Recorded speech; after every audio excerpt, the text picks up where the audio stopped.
Free Speech TV is in their fund drive right now, their fundraising drive, and so it would be a great time for you to call 877-378-8669, 877-378-8669. And, of course, you can go to the Free Speech TV website and donate there as well. Please be sure to mention the show. There are a lot of great goodies that Free Speech TV is offering right now as part of the funds drive. And in fact, there's quite a few. But the important thing is to call 877-378-8669. Here's some information on one of the things that you can get. With a $20 contribution, and $20 may not sound like a lot of money, but you know, to Free Speech TV, actually it is. This is an entire television network that runs on a little tiny budget. With a $20 contribution, you get a Free Speech TV sticker, 3x8 clear window with the logo of Free Speech TV. Please call now. Boy, do we have a special day today. I mean, this is extraordinary. And by the way, thanks for pitching in yesterday. We hit about 80% of our goal yesterday. We've been having kind of a slow fund drive, but a group of people made contributions to Free Speech TV that adds up to $25,000, and they're all willing to match any gift that you make up to $25,000. So you're just today only. So your $10 gift becomes $20, your $100 gift becomes $200, your $1,000 gift becomes $2,000, your $5,000 gift becomes $10,000, up to $25,000. And a special, thanks and tip of the hat to the people who made this possible, the people who put together this match grant.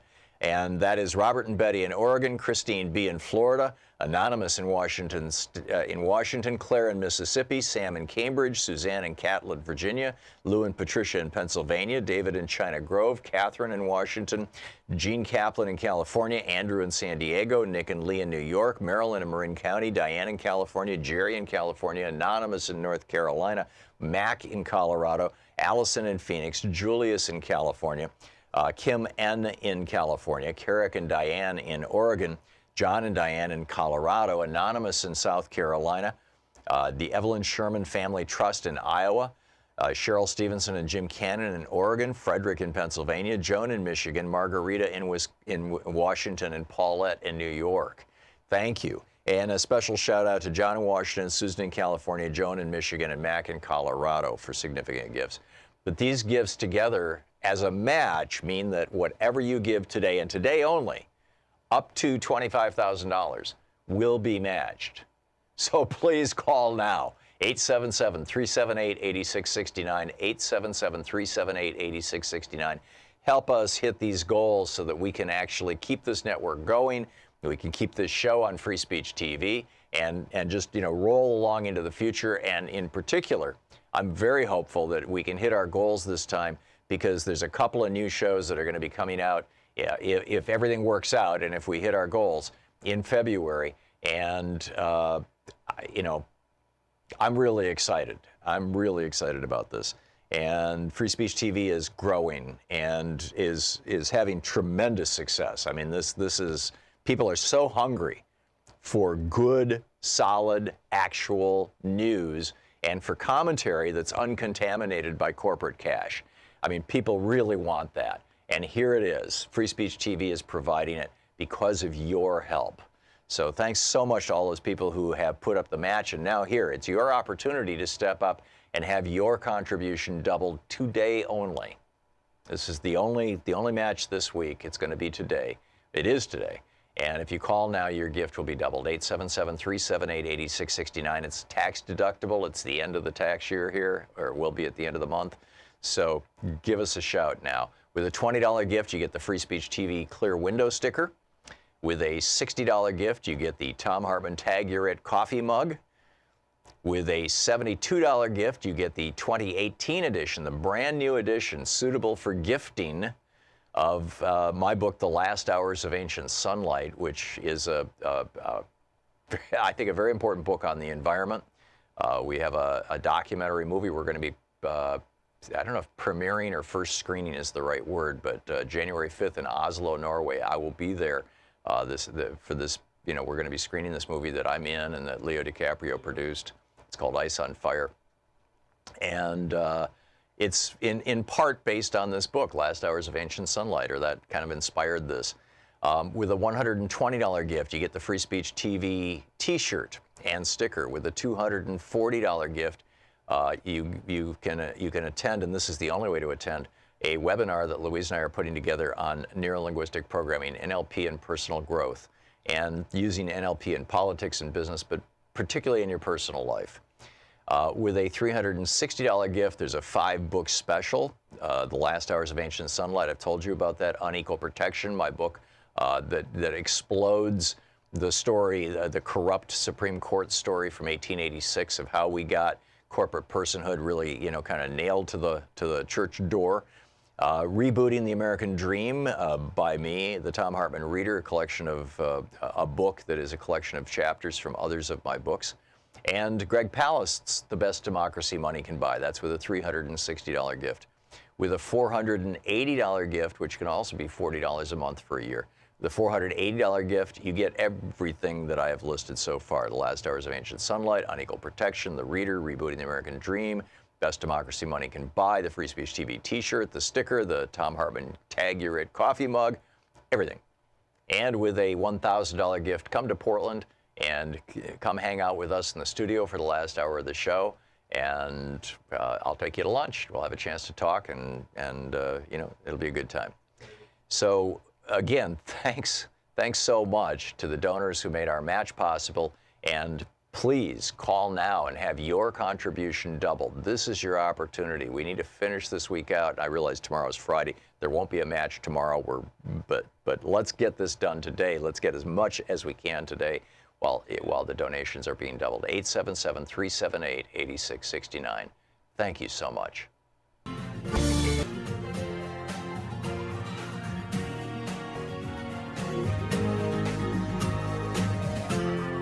This is the Thom Hartmann Program. Greetings, my friends, patriots, lovers of democracy, truth, and justice, believers in peace, freedom, and the American way. Thom Hartmann here with you. I want to talk about the rise of paganism and the death of religion and the context, the political context in which this is all happening in just a second. But first, just bringing you up to date on some of the news of the day. Maria Butina, or Butina, I've heard it pronounced both ways, the young Russian who went to, I believe it was Georgetown. It was someplace in Washington, D.C., got her master's degree. The prosecutors, she's just pled guilty to basically using the NRA and other groups to helping facilitate funneling millions of dollars, presumably, from Russia into the NRA. We don't have all the details on this. And trying to influence the presidential election that way. They have backed off. This from the New York Times. Prosecutors have already been forced to back off the most salacious accusations that she used sex as spycraft, and they acknowledged in court filings this week that she genuinely wanted a graduate degree and not simply posing as a student to live in the U.S. They also dropped accusations of her being in contact with Russian intelligence agencies. So it's looking more and more like this is just let's buy influence with the Republican Party, and whether it's on the part of the government or some billionaire or whatnot, we're still figuring it out, right? We're still putting that together. There's a bunch of other things in the news too, but I want to start out by just visiting this piece that Russ Douthat, I think is how it's Douthat. He's been on the program, but anyway, he's a columnist for the New York Times, and he wrote this piece on the 12th, yesterday, titled "The Return of Paganism." And really what he's talking about here, I think, I refer to it as James Madison's nightmare, although, I don't think it's a nightmare. Well, here was what Madison had to say. Not verbatim, but just in essence. James Madison and Thomas Jefferson had this running disagreement for about 10 or 15 years. You can find it in their correspondences, particularly their correspondences from from around 1787, 1788, when the Constitution was being written and promoted. Jefferson was in Paris, Madison was in Virginia, and they were corresponding. And Jefferson was arguing that one of the biggest threats to American democracy would be if religious people, that is to say, priests or ministers, became elected officials. He even flirted with the idea of barring them from running for political office, although he concluded that that would be, inappropriate, unconstitutional. But, he saw that as a threat to America if somebody like Jerry Falwell became president. James Madison wasn't so concerned about that. He didn't think that the American people were stupid enough to elect a religious leader to a political post. He instead was concerned that if the government ever started giving money to the churches or interfering with the churches in any way, that would destroy Christianity. Now, keep in mind, Jefferson was a deist. He didn't believe the tenets of Christianity. He didn't think that Jesus was divine. He thought he was a brilliant prophet, a brilliant wise elder, but not divine. Whereas James Madison was a Christian. I don't recall if he was a Presbyterian or it was one of those kind of, secondary mainline denominations. And, Madison's concern about the destruction of Christianity, I think, is exactly what we're looking at. And I think it really started with the Reagan administration, with this outreach from the Reagan-Bush administration to the right-wing Christian communities that was led in part by the Vice President Bush's son, George, who was the outreach director to the right-wing evangelicals for the second half of the Reagan presidency and for all of his father's presidency and his father's 1988 and 1992 presidential campaigns. And what Ross is writing is that institutional Christianity has weakened drastically since the 1960s. He says the people who have, traditionally been sort of the lukewarm Christians, right? The people who go to Christmas and Easter at church, but that's about it. They're now saying that they have no religion, or that they are spiritual but not religious. And he points out the mainline Protestant establishment, the Methodists and Congregationalists and Presbyterians, they're basically, powerless. They've lost a lot of their followers. And it's not that those followers all went to these big mega churches and right-wing evangelical churches. It's that they've simply gone away. Now, one of the stories that explains this is that it's called the secularization story. As societies advance, become wealthier, become more grounded in science rather than superstition, reason rather than religious philosophy, that as that happens, inevitably people are going to drift away from religion, saying, "Oh yeah, well our ancestors believed that stuff about this Bronze Age sky god who had to murder his own son in order to save us because he made a mistake with women or some this strange story of Christianity."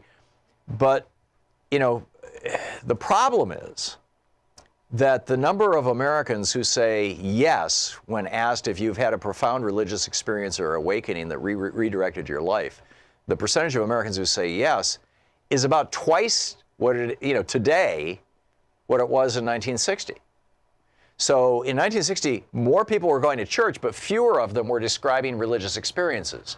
Today, twice as many people are experiencing or describing religious experiences, but they're not going to church anymore. So the question I'm asking, and that I invite you to call in and discuss with me, is kind of on multiple levels. Number one, to what extent has the right-wingification of Christianity, this merger of church and state that Madison so feared that we saw happen during the Reagan administration, that was pushed on us by the Ralph Reeds and the Jerry Falwells and the George W. Bushes. I mean, he was the liaison between those guys and his daddy. To what extent has the right-wingification of Christianity in the United States led to basically people saying, "Screw that! I don't want to have any part of that. I'm not interested in being part of a political church." To what extent has the Republican Party basically destroyed Christianity in the United States? Number one. Number two, to what extent have you or people in your family or your friends, your sphere of influence, turned away from kind of official churchdom and replaced it with a personal spirituality? I know I have certainly done this. I used to like to go to church occasionally, and I grew up in going to church. My mom was very, very quote religious. My dad was an agnostic. But I didn't know that until he was, in the last year of his life, but until he knew it, he was dying, and he just started telling me all these things, But it was an anchor for me, I'd go to church and just kind of feel good. I still do. I mean, sometimes when I'm traveling, if I walk by a church that's open, I'll just go in and sit in the pew and meditate for 10 or 15 minutes. I like it. But I don't go to church anymore. I go to I sit zazen with a bunch of people at a Zen center here in Portland on Sundays. Occasionally, Louise and I do that. And I've got a zafu and a zabuton, a little cushion and pillow in my office at home that I sit and meditate in, often using my Muse headband now. I do that, a couple days a week and then meditate without it most of the time. But it kind of helps recalibrate, it keeps me on track. So I think and I, every morning when I'm walking to work, I'm saying my prayers for the day. So I would say that spirituality has become a bigger part of my life over the last decade than since maybe I was a teenager, when it was a huge part of my life. But I'm not involved with any church. Ross is talking about the fragmentation and personalization of Christianity. And he says, one of the things that are kind of destroying Christianity are the prosperity gospel and Christian nationalism. He says these rule the right, and on the left, it's basically the social gospel, the United Church of Christ, which, for example, has long had outreach to the gay community and to minority communities. So he says, is it possible that paganism is being revived, and this is the future, essentially, of what today we call Christianity, the future of spirituality in the United States. In fact, he points out there will soon be more witches in the United States, self-avowed witches, than members of the United Church of Christ. Stephen Smith, a law professor at the University of San Diego, wrote a book called Pagans and Christians in the City, Culture Wars from the Tiber to the Potomac. And he says behind the scenes what's actually happening is the return to a pagan religious conception, that divinity is actually in the world, not outside the world. That if you want to find the actual vibrating spirit of all life, open the window and look at the natural world around us, that increasingly we're embracing nature. This was Jefferson's religion. In fact, he wrote it into the Declaration of Independence. He wrote, "Nature's God," in the Declaration of Independence. John Adams scratched it out and wrote the Christian God, and Jefferson scratched that back out again and again wrote in nature's God. And so here you have, nature's God explicitly in the Declaration of Independence. I mean, so are we returning basically to the spirituality that animated and informed the founders? Or are we, or not? It seems to me that we are. I mean, I find God in nature. I mean, my spiritual life is mostly in nature. He says, this sees the purpose of religion and spirituality as more therapeutic, seeking harmony with nature and happiness in the everyday, that every day is divinely endowed and shaped, meaningful and not random, a place where we can truly hope to be at home. That's my sense of it. And I find this just fascinating, and I'm wondering, what you think and what your experience has been. Where do we go with this?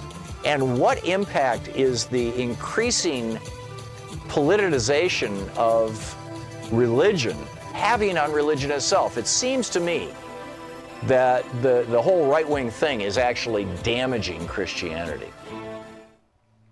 This is the Thom Hartmann Program. What does that tell us about the future of politics? What does that tell us about the future of religion? What does that tell us about the ability of the Republican Party to leverage religion?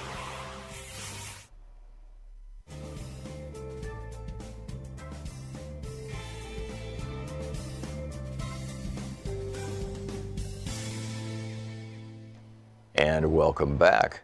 Hey, Jeff in Lancaster, Pennsylvania. Jeff, what's on your mind today? Thanks for watching Free Speech TV. Today? Good. What's up? Well, I'll tell you what happened to me about 4 or 5 years ago. I was at a Methodist church right in Lancaster, and at the end of the sermon, the minister said, "Now, Election Day is coming up Tuesday. We expect all of our men in the church to vote Republican." Just came Honest to God? Yeah. This was a Methodist church, you said? Yes, and that blew me away. United Methodist? I always thought they were a little bit more, they're not left-leaning, but a little bit more liberal. Yeah. No. And then... Wow, that's the church I grew up in. It blew me away, and I just looked at my wife and I said, "We're never coming here again." Yeah. Unfortunately, I buried one of my Vietnam vet bros, and I went to his service there, but I couldn't believe it. Yeah. I went there for that one time, and then I think the other thing is, I grew up here, but I've been all over the place. I lived in New York for a while. I went to school in Philly for a while after I got out of service. Evangelical, when I was a kid, I went to a church called Trinity Evangelical Church, and it wasn't like evangelicalism the way we talk about it today. I went to Sunday school there. My parents went to church there. They had a youth group. Now, I'm an older guy, okay, but still. But I think what they've done, they've really politicized that. I think when you said about taking things too far to the right, they're very rigid. They're very fundamentally fundamentalist in the way they think, talk, act, and judge. And people don't like to be judged like that. Yes, people are more intelligent today.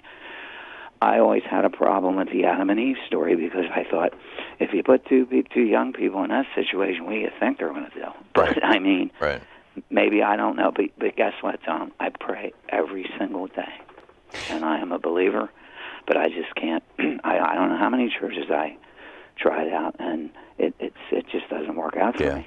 When I pray, there's the intellectual part of my brain that says there's nobody listening. There's the kind of spiritual part of my brain, I suppose is the right word, that says whether there's a specific anthropomorphic sky god listening or whether it's simply all of life that I'm interconnected and interconnected with. Simply by saying these words or having these images in my mind of the people for whom I'm praying, I'm sending out an energy. I'm connecting with them in a way that's meaningful. Yeah, and I believe that's possible. Yeah, I think so too. I mean, my prayer is probably more in a Christian Science context. In Christian Science, it's not really intercessory prayer. Well, I shouldn't characterize Christian Science. I read Quimby's stuff, and which I thought was better than Mary Baker Eddy, but that was 40 years ago. But the sense that my own personal power is being, or life force or whatever, is in some way being given, or I'm a channel for that life force to be given to the other person, and that channel is being opened by prayer.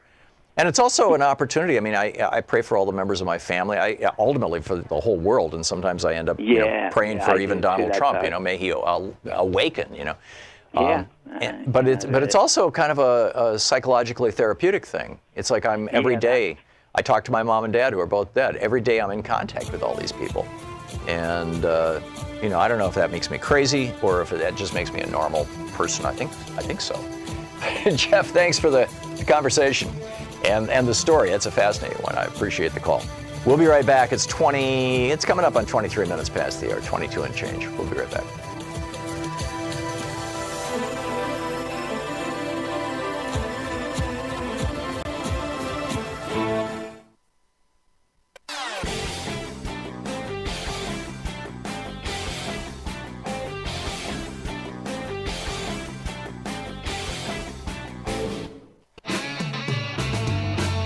Welcome back. Thom Hartmann here with you. So, I think this is a really interesting topic. How much longer will the Republican Party be able to use right-wing evangelical Christianity as a base? And B, to what extent are these, this doubling of people who claim that they've had a spiritual experience but don't go to church, how much are they informing the Democratic Party's spiritual politics? With Matthew 25 kind of stuff, where Jesus, the disciples were hanging out with Jesus and they said, how do we go to heaven? We want to hang out with you when we all die. And he said, oh, it's really simple. At the end, I'm going to be sitting there at the throne judging and separating the sheep from the goats. The goats are going to go to hell, and the sheep are going to go with me to heaven. And, well, they were like, okay, who's who? And he says, well, the sheep, I will say to them, when I was hungry, you fed me. When I was naked, you clothed me. When I was in prison, you visited me. When I was a stranger, you welcomed me in. When I was thirsty, you gave me water. And I think that's the list. And then he said he'll turn to the goats and he'll say, and this is what freaked out the disciples. He said, I'll turn to the goats and say, I was hungry and you didn't feed me. I was thirsty, you didn't give me water. I was in prison, you didn't visit me. I was a stranger, you didn't welcome me in. And therefore, off to hell with you, right? And the disciples at that point totally freaked out because they were like, Jesus, we've never seen you naked. We've never seen you hungry. We've never seen you thirsty. We've never seen you in jail. We've never had an opportunity to help you in these ways. Does that mean we're screwed? We're going to hell? And he pointed out the children, the poor people, the outcasts of society, and he said, as you do to the least among these, you've done to me.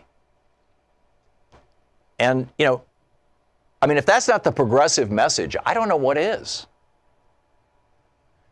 Is it, and so is there even a danger embedded for progressives and Democrats here? If Democrats and progressives start saying, okay, we're Matthew 25 Christianity, we're down with that. This is our thing. We like that, that worldview that Jesus articulated in Matthew 25. And then, churches start preaching. Jeff just called in a minute ago and he said that he had been at a Methodist church a couple of years ago, and for a service that had to do with a friend of his who had passed away, I believe. And he said the minister from the pulpit said, now go out there and vote Republican. And he was just slack-jawed. He just, amazed. That's the church I grew up in. I never heard politics when I was a little kid. Now, I haven't been in a Methodist church since my parents died, but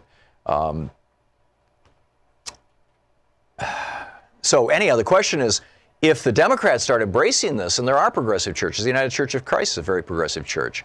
The Unitarian Universalists, they're not religious in the conventional sense, but very progressive church.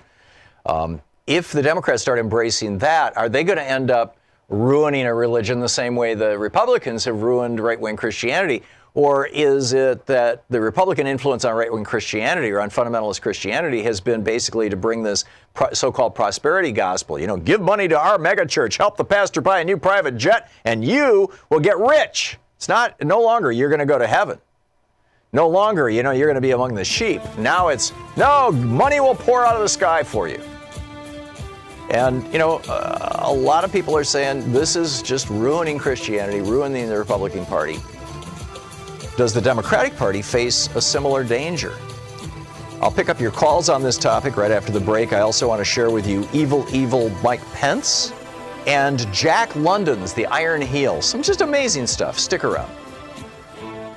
You're listening to the Thom Hartmann Program. Call 202-808-9925.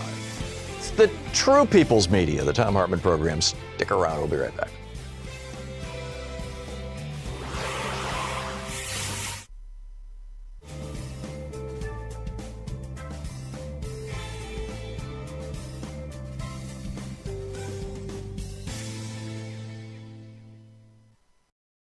Boy, do we have a special day today. This is extraordinary. And by the way, thanks for pitching in yesterday. We hit about 80% of our goal yesterday. We've been having kind of a slow fund to drive, but a group of people made contributions to Free Speech TV that adds up to $25,000, and they're all willing to match any gift that you make up to $25,000. So you're just today only. So your $10 gift becomes $20, your $100 gift becomes $200, your $1,000 gift becomes $2,000, your $5,000 gift becomes $10,000, up to $25,000. And a special, thanks and tip of the hat to the people who made this possible, the people who put together this match grant. And that is Robert and Betty in Oregon, Christine B. in Florida, Anonymous in Washington, Claire in Mississippi, Sam in Cambridge, Suzanne in Catlett, Virginia, Lou and Patricia in Pennsylvania, David in China Grove, Catherine in Washington, Gene Kaplan in California, Andrew in San Diego, Nick and Lee in New York, Marilyn in Marin County, Diane in California, Jerry in California, Anonymous in North Carolina, Mac in Colorado, Allison in Phoenix, Julius in California, Kim N in California, Carrick and Diane in Oregon, John and Diane in Colorado, Anonymous in South Carolina, the Evelyn Sherman Family Trust in Iowa, Cheryl Stevenson and Jim Cannon in Oregon, Frederick in Pennsylvania, Joan in Michigan, Margarita in Washington, and Paulette in New York. Thank you. And a special shout out to John in Washington, Susan in California, Joan in Michigan, and Mac in Colorado for significant gifts. But these gifts together as a match mean that whatever you give today, and today only, up to $25,000 will be matched. So please call now, 877-378-8669, 877-378-8669. Help us hit these goals so that we can actually keep this network going, we can keep this show on Free Speech TV, and just, roll along into the future. And in particular, I'm very hopeful that we can hit our goals this time, because there's a couple of new shows that are going to be coming out, if everything works out and if we hit our goals in February. And, I'm really excited. I'm really excited about this. And Free Speech TV is growing and is having tremendous success. I mean, this is, people are so hungry for good, solid, actual news and for commentary that's uncontaminated by corporate cash. I mean, people really want that. And here it is. Free Speech TV is providing it because of your help. So thanks so much to all those people who have put up the match. And now here, it's your opportunity to step up and have your contribution doubled today only. This is the only match this week. It's going to be today. It is today. And if you call now, your gift will be doubled. 877-378-8669. It's tax deductible. It's the end of the tax year here, or will be at the end of the month. So give us a shout now. With a $20 gift, you get the Free Speech TV Clear Window sticker. With a $60 gift, you get the Thom Hartmann Tag You're It coffee mug. With a $72 gift, you get the 2018 edition, the brand new edition, suitable for gifting, of my book, The Last Hours of Ancient Sunlight, which is I think a very important book on the environment. We have a documentary movie we're going to be I don't know if premiering or first screening is the right word, but January 5th in Oslo, Norway. I will be there for this. We're going to be screening this movie that I'm in and that Leo DiCaprio produced. It's called Ice on Fire. And it's in part based on this book, Last Hours of Ancient Sunlight, or that kind of inspired this. With a $120 gift, you get the Free Speech TV T-shirt and sticker. With a $240 gift, you can attend, and this is the only way to attend, a webinar that Louise and I are putting together on neurolinguistic programming, NLP, and personal growth, and using NLP in politics and business, but particularly in your personal life. With a $360 gift, there's a 5-book special, The Last Hours of Ancient Sunlight. I've told you about that. Unequal Protection, my book that explodes the story, the corrupt Supreme Court story from 1886 of how we got corporate personhood really, kind of nailed to the church door. Rebooting the American Dream by me, the Thom Hartmann Reader, a collection of a book that is a collection of chapters from others of my books. And Greg Palast's The Best Democracy Money Can Buy. That's with a $360 gift. With a $480 gift, which can also be $40 a month for a year. The $480 gift, you get everything that I have listed so far. The Last Hours of Ancient Sunlight, Unequal Protection, The Reader, Rebooting the American Dream, Best Democracy Money Can Buy, the Free Speech TV T-shirt, the sticker, the Thom Hartmann Tag You're It coffee mug, everything. And with a $1,000 gift, come to Portland and come hang out with us in the studio for the last hour of the show. And I'll take you to lunch. We'll have a chance to talk, and it'll be a good time. So again, thanks so much to the donors who made our match possible. And please call now and have your contribution doubled. This is your opportunity. We need to finish this week out. I realize tomorrow's Friday. There won't be a match tomorrow. But let's get this done today. Let's get as much as we can today. while the donations are being doubled. 877-378-8669. Thank you so much. Want to connect with the show online? You can find the Thom Hartmann Program on Facebook, Twitter, and Instagram.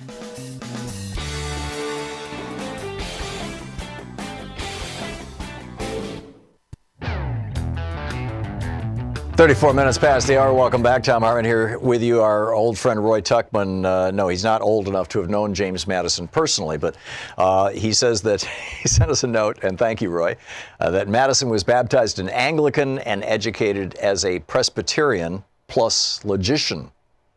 Yes. Cool. Thank you. So here we have, is Madison's nightmare materializing, and in a strangely partisan way? Are there lessons for this in us, for us? And what does it mean for us personally, too? I mean, are we actually living in a time, for example, there are some people who were chronicles of the Roman Empire, and I'm forgetting the name of the guy who wrote The Rise and Fall of the Roman Empire. Starts with an M. Anyway, who chronicled the fact that at a certain point, Romans stopped professing that they believed in the various gods in the Roman pantheon, but they continued to participate in the rituals because, hey, it's ritual. People like ceremony. It's kind of wired into us. Chaz in Lakewood, Washington. Hey, Chaz, what's on your mind? Nazadrovi, comrade. Yeah, it's a beautiful day in Trumpistan. What's up? I believe there is a God, but I can't believe in the works written by the hand of man or a system that's been corrupted by the religion industrial complex, if you will, or the party of Trump that claims to be Christian, yet defies everything Christ did. You ever read the book of Thomas, Chaz? Your book? No. There are 5 Gospels. In fact, Peter Funk wrote a brilliant book called The 5 Gospels, and Elaine Pagels has done a lot of work on this. And there's a brilliant edition of and the Book of Thomas is one of the 5. It's just the church, the early church decided, or the church fathers in 360 or whatever the year was, decided not to include it in the canon, in the official Bible. But the Book of Thomas has it's the quotes of Jesus, and a lot of them are parallel to quotes that you'll find in the other 4 Gospels. But things like "Lift a rock, I am there; split wood, you will find me." In other words, Jesus saying that he's part of everything that's alive, everything that is creation, and that's pretty deep stuff. I would have liked to have read it. I just, subscribe to the philosophy that Voltaire said if God did not exist, it would be necessary to invent him. And I believe that we did. If you put a group of cells together, it cooperates. It becomes something bigger. Tom, the cells of God. Yeah. People, right? Or all life sir. Forms, or maybe all of creation. Yeah. I subscribe to the kind of physics notion, that matter is slowed down energy, that energy exists in a whole spectrum of frequencies, that the most subtle of those frequencies is the most subtle of those frequencies is love or consciousness, and that's what literally everything in creation is made of. I'll buy that. Yeah. Okay. Chaz, thanks for the call. Sheila in West Chicago. Hey, Sheila, what's up? Well, I'm, as usual, you are so topical. I recently was elected to a traditionally Republican county board here in the outskirts of Chicago. Whoa. And one of the first things we wanted to discuss as the biggest majority or the biggest amount of Democrats ever on that board was the invocation that they start our meeting with. Oh, that's interesting. The opening prayer. Yes, I'm sure this is going to be a discussion going forward. And I just want to say I'm listening to all of the discussion that you're having. And if you could give me a direction on why we should not. We've talked about the different religions and the fact that some are not religious at all. And but yes, they are digging their heels in on this issue. Yeah. This is from James Madison. The purpose of separation of church and state is to keep forever from these shores the ceaseless strife that has soaked the soil of Europe in blood for centuries.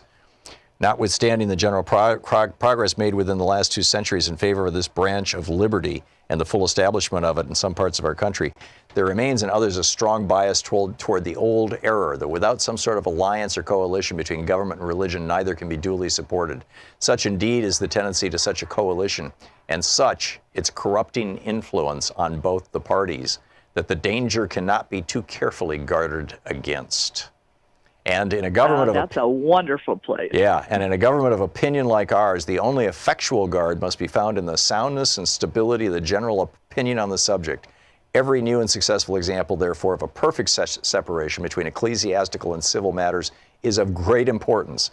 And I have no doubt that every new example will succeed, as every past one has done, in showing that religion and government will both exist in greater purity the less they are mixed together. This is from his July 10th, 1822 letter to Edward Livingston. You can find it in the writings of James Madison. And it just goes on and on and on. I mean, I can give you dozens of quotes from Madison on it. In fact, Madison's first official act of office when he became president, or one of his first official acts, it was his first veto, was a piece of legislation that was passed. Now, there was a religious revival going on around the time that Madison became president in 1809. And the revival kind of hit its peak in the 1820s. But it was a bill that would allocate money for the care of homeless and indigent people, which were then, there was a poorhouse in Washington, D.C. that was run by the federal government that fed people, clothed people, and sheltered people. And this bill would have taken that money that the government was using to run the poorhouse and instead given it to several of the Washington, D.C. churches so that they could run the poorhouses. And Madison vetoed that, saying that this would set a terrible precedent of the government giving money to churches because he was so afraid of the corruption of religion. So, Sheila, thank you for the call. It's great to hear from you. Nathan in Dallas, Texas. Hey, Nathan, what's up?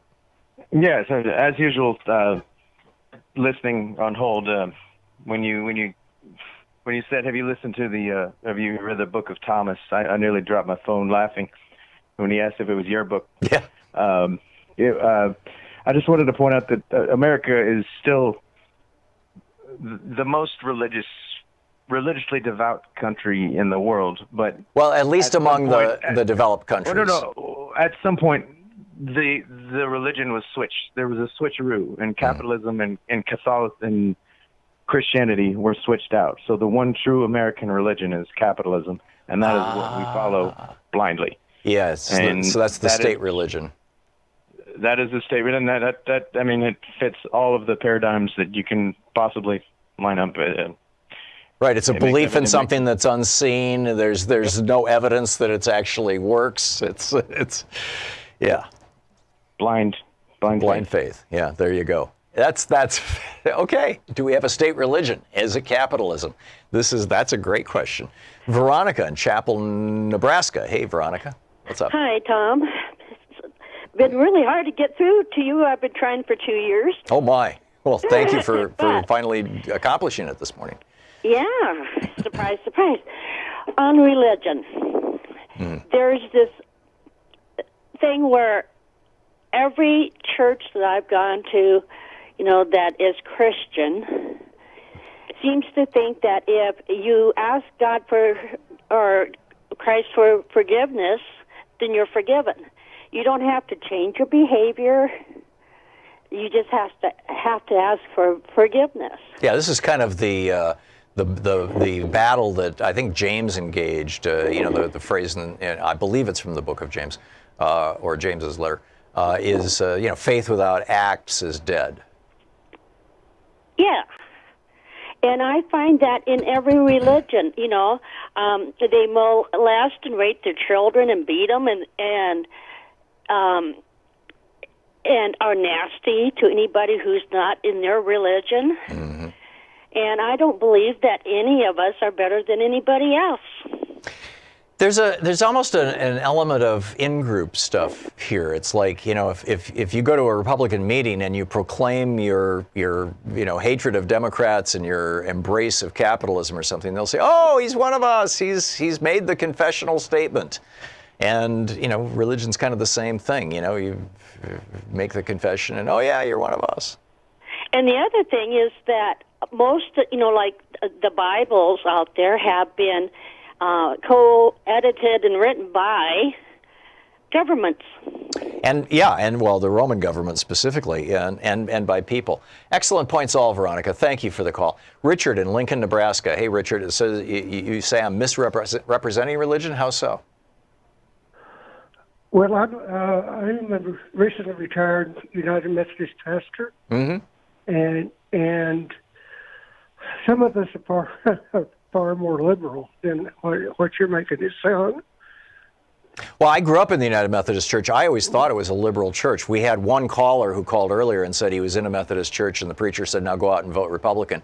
I don't think that tars the entire church. Yeah, because I would never do anything like that. Yeah.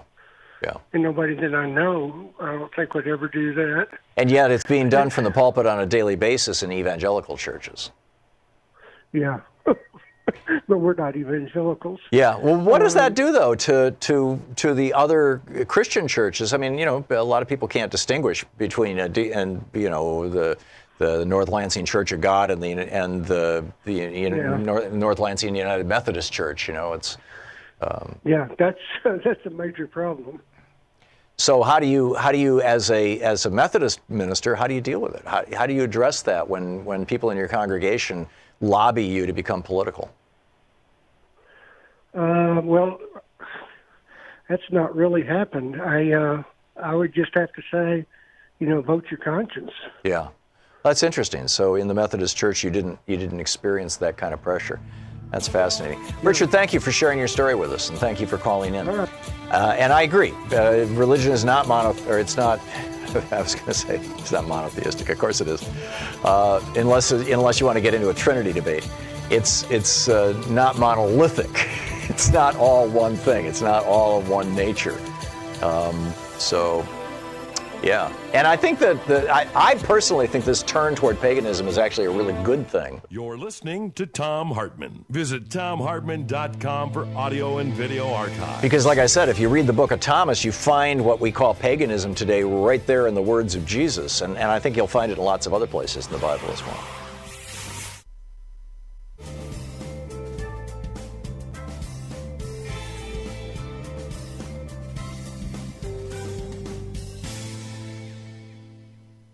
And welcome back. Sheila in Talent, Oregon. Hey, Sheila, you wanted to address paganism? Let me get off the speaker first.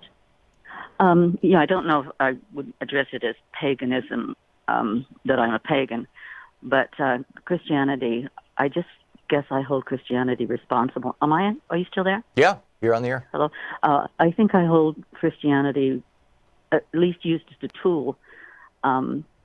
It's basically very responsible for a lot of the problems we have. The use of God to have wars, from the Crusades to the invasions of the Western world, and the use of what was the doctrine that was used to manifest destiny? Manifest destiny. Thank you, to destroy the Native Americans. And I think too, the word pagan, the classic. Latin of a pagan is a villager, a civilian, a non-combatant. Mm-hmm. Also of the country, of the land. I mean, it's the person that could pick up the soil and taste it and smell it and was connected to the earth.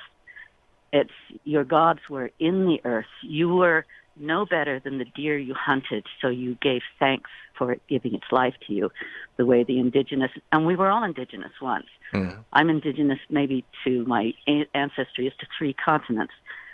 But if you were indigenous to Germany, you had a special bond to the animals there that you were connected to. If you were a Norse people, if you were from Great Britain, you and on this continent, you were more connected to the land. And when you were that way, you cared more about it. You didn't see yourself. I think in the Bible, I think when I was 12, I had the mumps. I had read every freaking book in the house. So my mother said, here, and she didn't really want to, but she said, read this. She wanted me out of her way. So I was reading, it was the Bible. And I said, well, what should I read? And she said, why don't you try Psalms? It's the only thing I found that gave her any comfort. And but I started at the beginning because that's where you start with books. And I couldn't finish Genesis. I found things that were contradictory, but the area is when they said that man had dominion over all life, like he was better. That's where I closed the book, and it wasn't any good, and I picked up comics. And Which raises a really interesting question, Sheila. Do you think that the rise of, let's call it neo-paganism, and the insertion of it into modern-day religion, this spirituality that associates us with the natural world and the natural world with divinity, that could be one of the things that animates the environmental movement and helps us save the planet? I do. I think myself, until we all get in touch on some level with our indigenous heart, I don't think that this planet, because we use Christianity and our superior God connection made in our image to destroy the planet, to say it's okay. And maybe some are working towards the rapture. I don't know. My belief system is more connected to the earth. I guess I would say I follow the red road. Yeah. I cannot see myself more worthy of life than the bear or the deer. I am weaker than all of them. All humans are weaker than the wildlife that surround us as a general rule. They're more adapted to something. Where we are is our intellect and, making tools and knowing how to use them to keep ourselves alive. Right. So I don't say we can go back to living that way, but if we don't connect to the planet as a living, breathing thing and everything on it, and what you said about Jesus saying, when I split the wood, I am there, okay. Otherwise, we're toast. Sheila, we're hitting the break. Thank you for the call.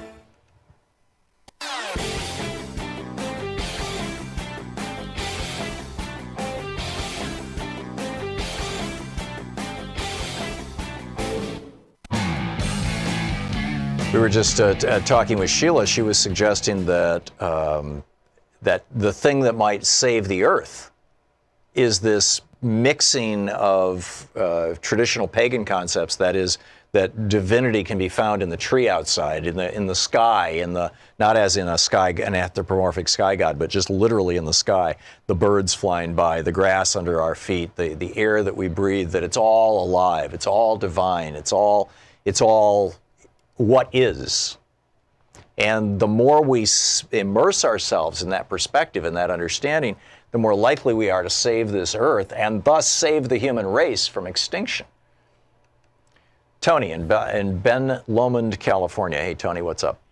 Hi. Well, I heard Pastor Sam talking to an interview the other day, and he said that he and the right white evangelicals have more in common, so they should get together. And when he asked the Republicans what was the problem with immigration, he's like, those are going to be all Democratic votes. And he said, that's fine, easy fix. They come in, all the illegals get green card status, and they don't ever get to vote. Isn't that weird? So he just said they don't get to vote. Yeah. And I wonder if the Democratic Party has a problem with the Latino vote. I don't think so, but, who's Pastor Sam? Oh, you don't know? He spoke at Trump's inaugural thing, and he's an evangelical, he's really Puerto Rican, but he aligns himself with the brown people. Oh, you don't know who he is? No. He's really trippy to listen to. Huh. Because, they don't separate church and state. The evangelical, Right. you do what God tells you in the Oval.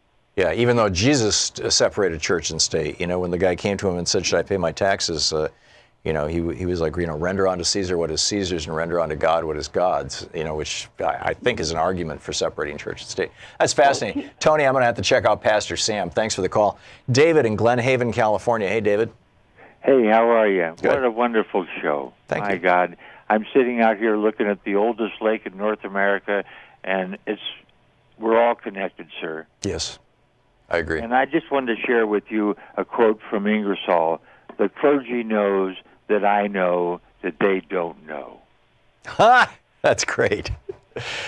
Yeah, that's Ingersoll. Who is Ingersoll? A prophet from way back. I don't know. It's an old one. Up. Yeah, okay. That's a great one. David, thank you for sharing that, and thank you for the call. Sir. Yeah, and say hi to the lake for me. Diane in Fort White, Florida. Hey, Diane. You inspired me to call my childhood church in Gainesville, Florida, that my great-grandparents founded in 1901, I believe. And a lovely lady answered the phone, and I explained to her who I was, and I said, well, I've heard y'all are running out of money. And she said, oh, no, we took care of that problem. We found a generous benefactor. Never got to who that was, but evidently they paid the taxes and the lights are still on. And I said to her, I said, well, in the event that you do go under, what happens to that giant rock with the bronze plaque out front of the church with my great-grandparents' name on it? Do I get to come get it? Mm-hmm. And she's like, I think I need to look into that. Okay. So at some point, religion has an end. When the people that are the community that is that specific religion, right? I mean, that parish community? or that denomination or that yes. they come and go. Yeah, it's I think there's an absolute normal ebb and flow there, just like there is in retail products. Well, and she did ask me, are you going to show up with a truck in the middle of the night? And I'm like, no. Yeah, there you go. No, but it is. I mean, it's retail religion. Diane, thank you for sharing that. Erwin in Missoula, Montana. Hey, Erwin. Yes, Tom. I just want to talk about a little experience I was in a conservative state and involved directly with a church that was on the scale of being liberal, and there was a lot of internal fighting about the gay issue, and I guess my point is that the church that when I was around them was more of a social gathering. Yeah. The spirituality really didn't come in. I don't think my daughter rejected Christianity, and I think part of it was the internal struggle within the church and the hypocrisy that she saw. I think that the older the people were, the more serious they were about the church. The younger people weren't so much. Well, and I think that some of these things like the Catholic priest scandals are not helping in that regard. Yeah, people are seeing that there are feet of clay in there. Erwin, thank you for the call. Patrick in Seaside, California. Hey, Patrick. Hi, Tom. I wanted to ask you your thoughts on Gnosticism and/or Gnostic Christianity. But first, I'm a big fan of Gnostic Christianity. An earlier caller mentioned Ingersoll, and I think he was being very tongue-in-cheek when he said he referred to him as an old prophet. I believe Ingersoll was one of the more famous atheists or agnostics in American history. Okay. If I'm not mistaken. Now, I wanted to know what your thoughts were on Gnosticism and/or Gnostic Christianity. The discussion has been talking about the interconnectedness of everything, right? And I believe that's very strong. Yeah, Thomas is the most famous. Forgive my interrupting. We've got 5 seconds left. The Book of Thomas is the most famous of the Gnostic Gospels. Elaine Pagels wrote a book on the Gnostic Gospels. There are a number of them actually. Funk's book, Wilkerson's book, Pagels' books. I was a huge student of those things back, 40 years ago, and I still have tremendous respect for them.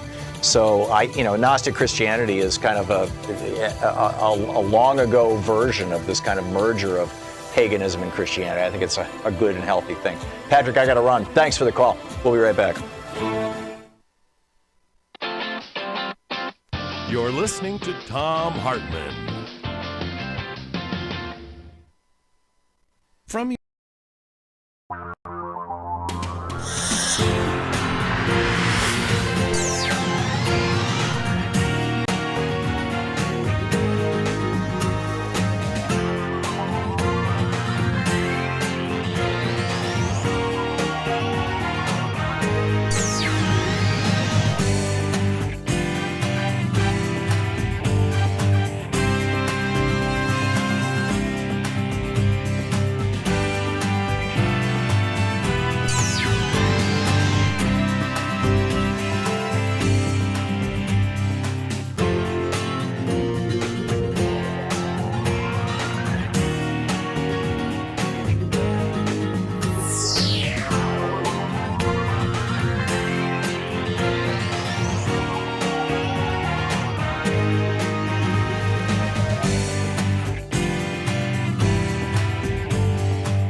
boy, do we have a special day today.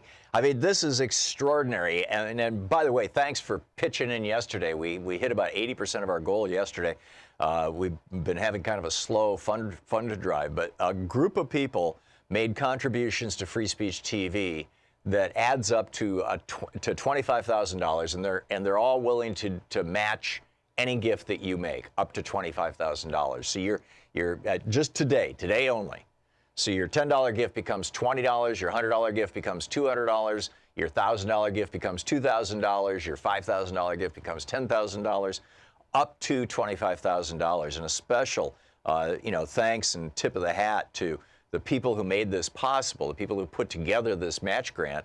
And that is Robert and Betty in Oregon, Christine B. in Florida, Anonymous in Washington, Claire in Mississippi, Sam in Cambridge, Suzanne in Catlett, Virginia, Lou and Patricia in Pennsylvania, David in China Grove, Catherine in Washington, Gene Kaplan in California, Andrew in San Diego, Nick and Lee in New York, Marilyn in Marin County, Diane in California, Jerry in California, Anonymous in North Carolina, Mac in Colorado, Allison in Phoenix, Julius in California, Kim N. in California, Carrick and Diane in Oregon, John and Diane in Colorado, Anonymous in South Carolina, the Evelyn Sherman Family Trust in Iowa, Cheryl Stevenson and Jim Cannon in Oregon, Frederick in Pennsylvania, Joan in Michigan, Margarita in Washington, and Paulette in New York. Thank you. And a special shout out to John in Washington, Susan in California, Joan in Michigan, and Mac in Colorado for significant gifts. But these gifts together as a match mean that whatever you give today, and today only, up to $25,000 will be matched. So please call now, 877-378-8669, 877-378-8669. Help us hit these goals so that we can actually keep this network going, we can keep this show on Free Speech TV, and just roll along into the future. And in particular, I'm very hopeful that we can hit our goals this time, because there's a couple of new shows that are going to be coming out, if everything works out and if we hit our goals, in February. And, I'm really excited. I'm really excited about this. And Free Speech TV is growing and is having tremendous success. I mean, this is, people are so hungry for good, solid, actual news and for commentary that's uncontaminated by corporate cash. I mean, people really want that. And here it is. Free Speech TV is providing it because of your help. So thanks so much to all those people who have put up the match. And now here, it's your opportunity to step up and have your contribution doubled today only. This is the only match this week. It's going to be today. It is today. And if you call now, your gift will be doubled. 877-378-8669. It's tax deductible. It's the end of the tax year here, or will be at the end of the month. So give us a shout now. With a $20 gift, you get the Free Speech TV Clear Window sticker. With a $60 gift, you get the Thom Hartmann Tag You're It coffee mug. With a $72 gift, you get the 2018 edition, the brand new edition, suitable for gifting, of my book, The Last Hours of Ancient Sunlight, which is I think a very important book on the environment. We have a documentary movie we're going to be, I don't know if premiering or first screening is the right word, but January 5th in Oslo, Norway. I will be there for this. We're going to be screening this movie that I'm in and that Leo DiCaprio produced. It's called Ice on Fire. And it's in part based on this book, Last Hours of Ancient Sunlight, or that kind of inspired this. With a $120 gift, you get the Free Speech TV T-shirt and sticker. With a $240 gift, you can attend, and this is the only way to attend, a webinar that Louise and I are putting together on neurolinguistic programming, NLP, and personal growth, and using NLP in politics and business, but particularly in your personal life. With a $360 gift, there's a 5-book special, The Last Hours of Ancient Sunlight. I've told you about that. Unequal Protection, my book that explodes the story, the corrupt Supreme Court story from 1886 of how we got corporate personhood really, kind of nailed to the church door. Rebooting the American Dream by me, the Thom Hartmann Reader, a collection of a book that is a collection of chapters from others of my books. And Greg Palast's The Best Democracy Money Can Buy. That's with a $360 gift. with a $480 gift, which can also be $40 a month for a year. The $480 gift, you get everything that I have listed so far. The Last Hours of Ancient Sunlight, Unequal Protection, The Reader, Rebooting the American Dream, Best Democracy Money Can Buy, the Free Speech TV t-shirt, the sticker, the Thom Hartmann Tag You're It coffee mug, everything. And with a $1,000 gift, come to Portland and come hang out with us in the studio for the last hour of the show. And I'll take you to lunch. We'll have a chance to talk, and you know, it'll be a good time. So again, thanks so much to the donors who made our match possible. And please call now and have your contribution doubled. This is your opportunity. We need to finish this week out. I realize tomorrow's Friday. There won't be a match tomorrow. But let's get this done today. Let's get as much as we can today while the donations are being doubled. 877-378-8669. Thank you so much. With a $20 contribution, and $20 may not sound like a lot of money, but you know, to Free Speech TV, actually it is. This is an entire television network that runs on a little tiny budget. With a $20 contribution, you get a Free Speech TV sticker, 3x8 clear window with a logo of Free Speech TV. Please call now. Want to connect with the show online? You can find the Thom Hartmann Program on Facebook, Twitter, and Instagram.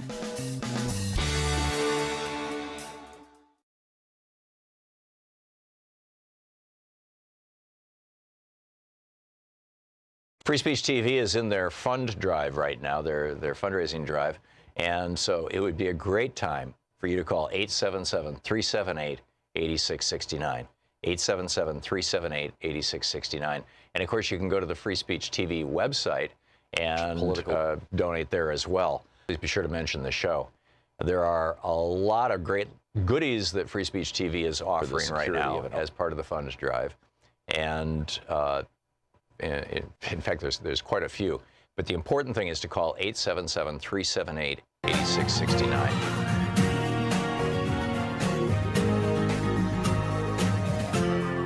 This is the Thom Hartmann Program.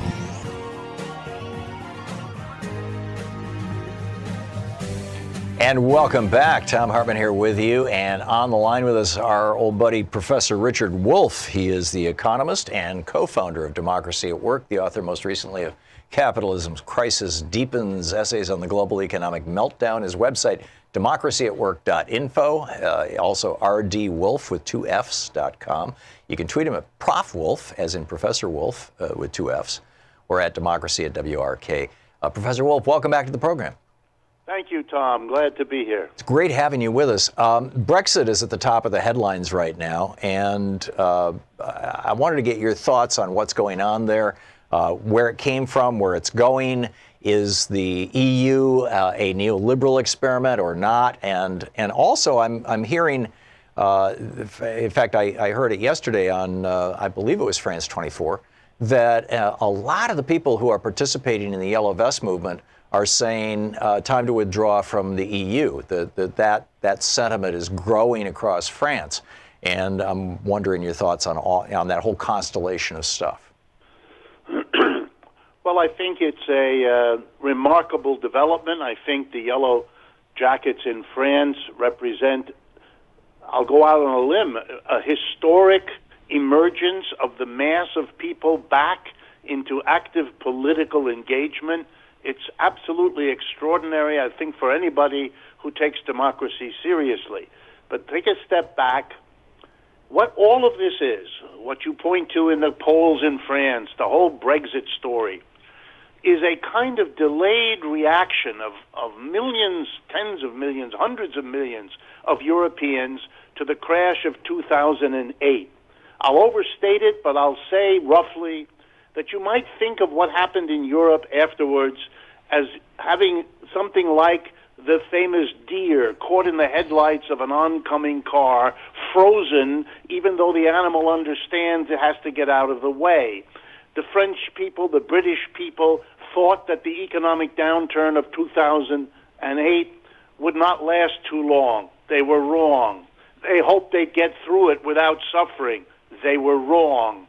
They hoped that, like after the Great Depression of the 30s, the inequality of the society would be seen as a problem and would be reversed, and they were wrong. It took years to kind of beat out those hopeful expectations. And so then we get to a couple of years ago, and you begin to see the real massive shift of the European population. And they're trying to figure out what went wrong here. What is the problem? They were not prepared, although they are now. They were not prepared 2 or 3 years ago to be critical of capitalism as an economic system.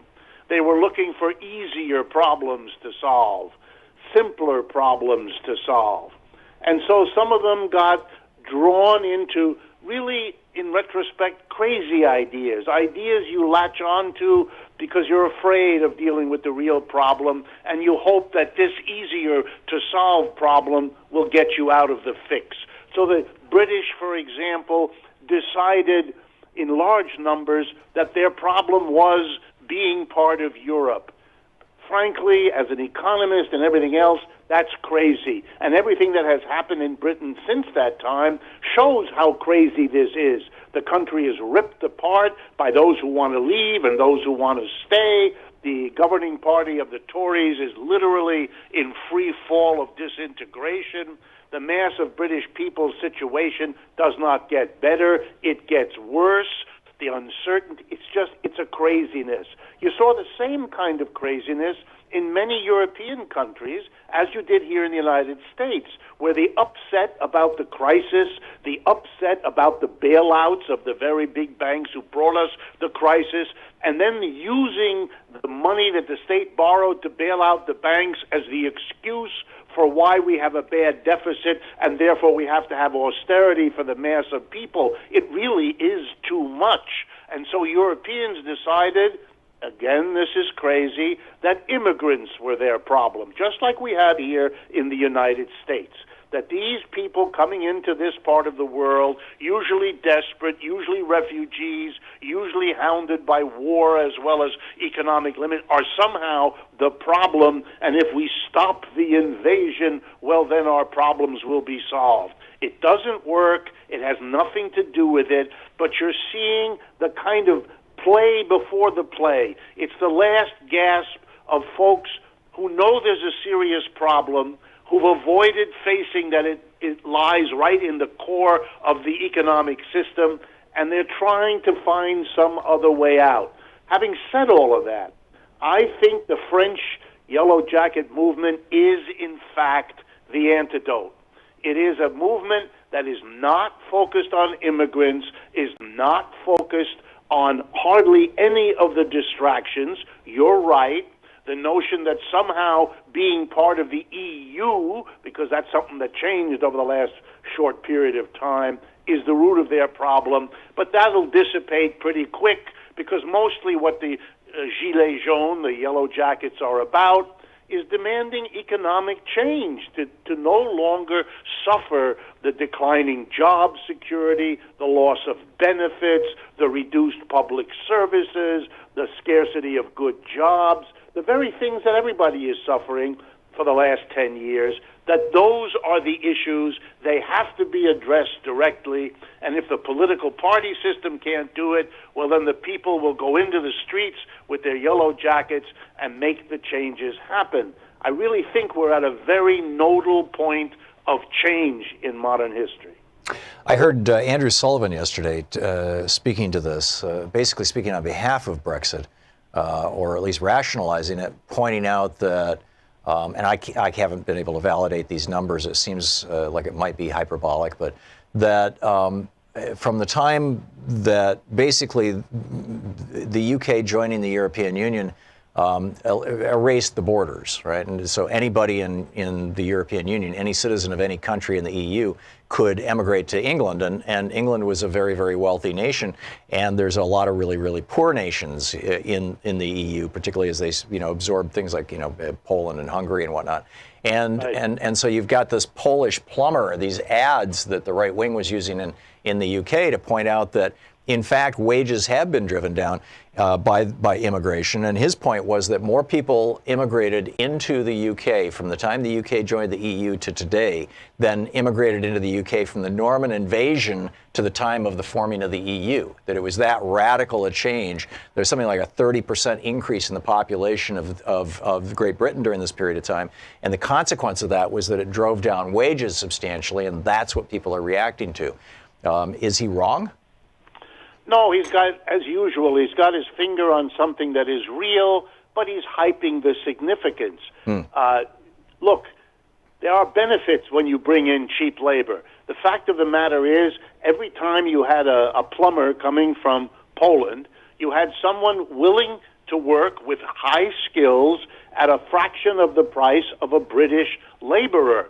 This is a real problem for the British laborer, absolutely. But the initiative for it and the goals lying behind it are profit. You are squeezing the working class, and you're making the rich, the employer class, richer. There's no question that that raises all kinds of problems.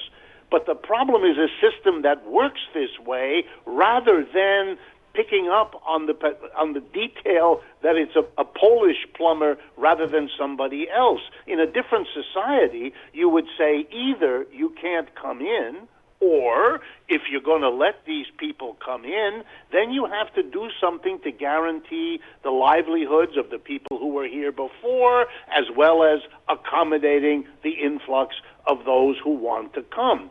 Every effort at union, including that here in the United States, brought together richer areas and poorer areas.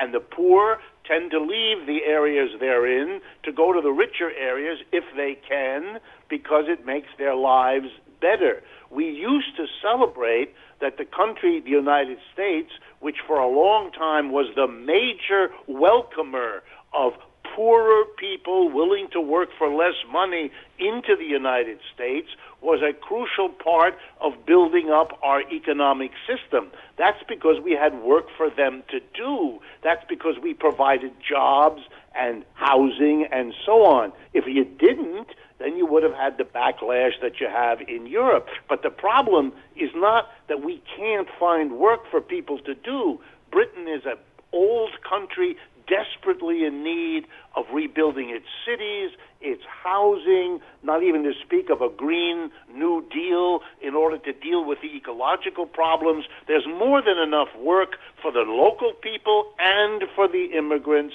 And remember, the immigration is usually temporary. After a while, and by the way, that has happened in the case of Poland, very dramatically in the last 5 years, those people are Polish, and in large numbers go back from England after they've earned some money to live in Poland because it's much cheaper and to be part of the society they grew up in. So I think if you understood this more in the historical context, you wouldn't make these alarmist kind of notions, oh my God, we have an invasion. It's really no more true of Britain and Polish plumbers than it is of America and Honduran coffee farmers. Yeah, yeah. So what, we just have a minute to a hard break here. What is the solution? How do we solve it? Well, I think it's a very old idea. If you want to have a peaceful society, you've got to give people decent work at decent income. The British have failed to do that for their own people long before they joined the EU. This is an old problem in England and has roiled British politics for at least the last 2 centuries. There is nothing new here. If you want social peace, if you want to treat people in a way that will make them peaceful and good with each other, then don't give some of them a job at high income, other people no job at all, or a job with no security and no benefits. And if you're going to become part of the European Union, which the British chose to do, and you're going to accept people coming into your country because they're looking for work, and if you don't want that to produce a political cataclysm, then you have to make sure that they don't come in as competitors for insufficient jobs. You have to provide work for everybody. And everyone in the British elite knows that. But they chose to put profits ahead of that, and now they reap the whirlwind results. Remarkable. Professor Richard Wolff, thank you so much for dropping by. Thank you, Tom. Talk to you again next week. Look forward to it. Prof. Wolff on Twitter. This is the Thom Hartmann Program. And democracyatwork.info and rdwolf with 2fs.com are Professor Wolff's websites. We'll be right back.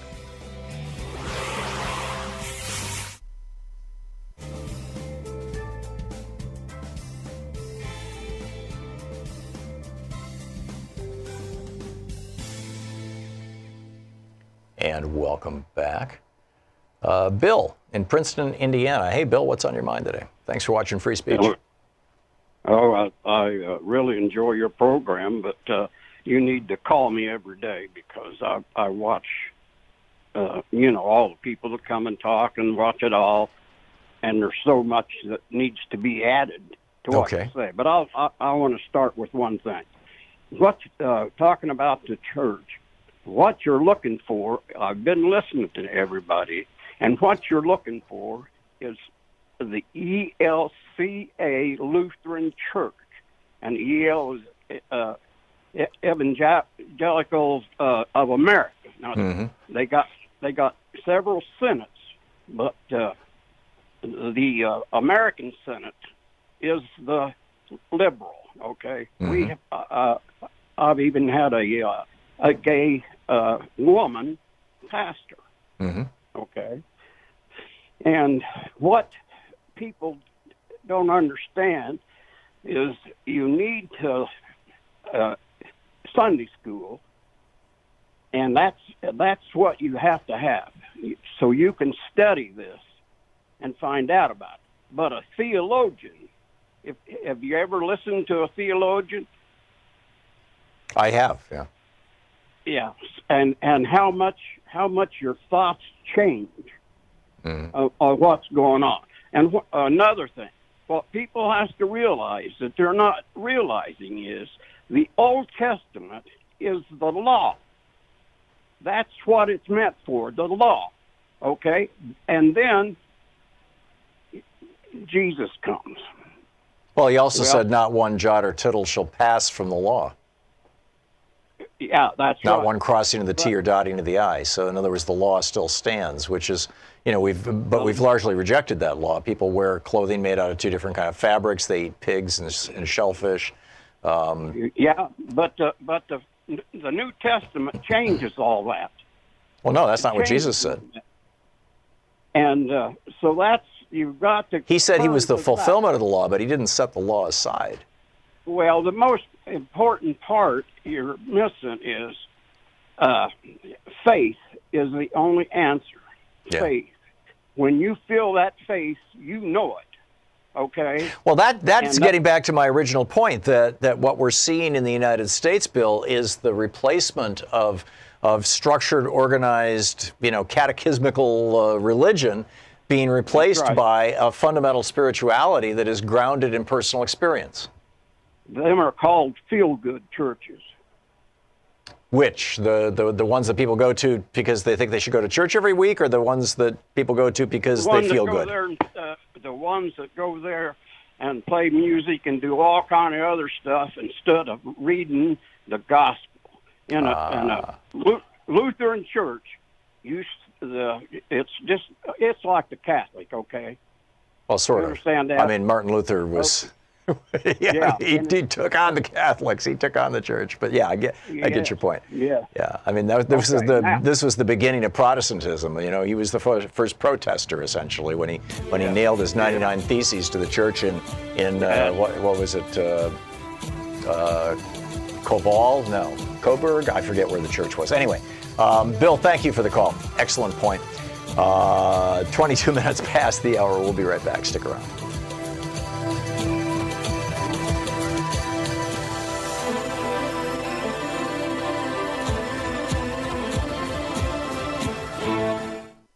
Free Speech TV is in their fund drive right now, their fundraising drive, and so it would be a great time for you to call 877-378-8669, 877-378-8669. And of course, you can go to the Free Speech TV website and donate there as well. Please be sure to mention the show. There are a lot of great goodies that Free Speech TV is offering right now as part of the funds drive. And in fact, there's quite a few. But the important thing is to call 877-378-8669. Here's some information on one of the things that you can get. With a $72 contribution, you get the new edition. We spent, Troy Miller and I spent a year and a half going through all the research and updating everything and getting this thing exactly right with all the new climate change information, the last hours of ancient sunlight. That's with a $72 contribution, autographed by the author. Want to connect with the show online? You can find the Thom Hartmann Program on Facebook, Twitter, and Instagram. Check it out, Patreon.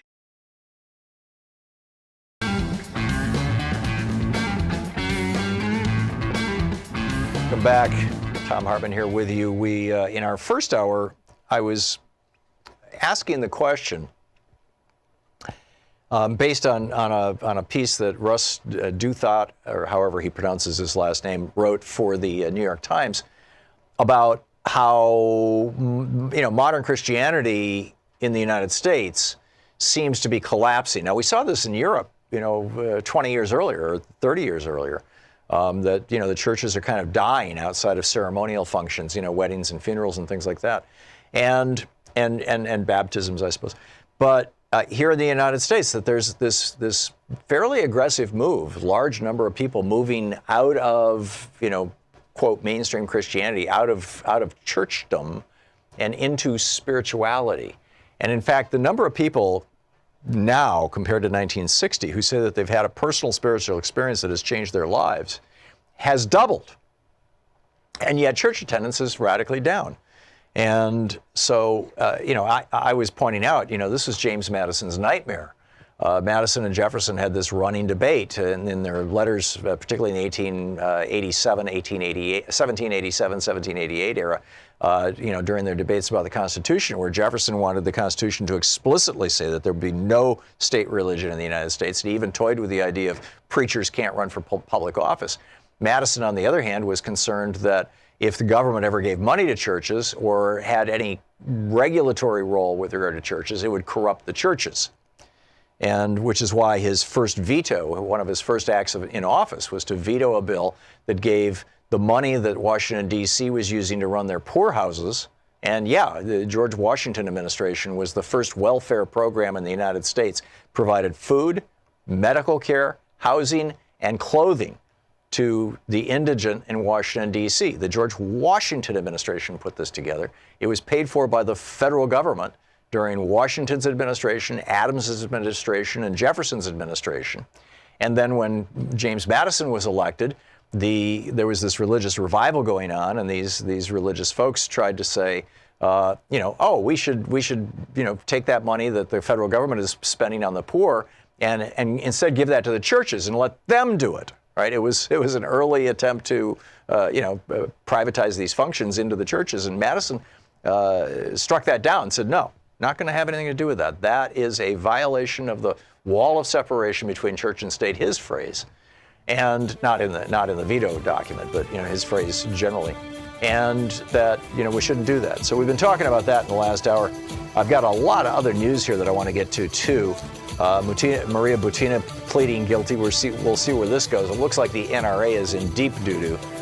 They were running a back channel to Russia, a communications center to the Trump campaign, and apparently laundering tens of millions of dollars. We'll be back. You're listening to the Thom Hartmann Program. Call 202-808-9925. So we'll be picking up some of these news stories and picking up your calls as well right after the break.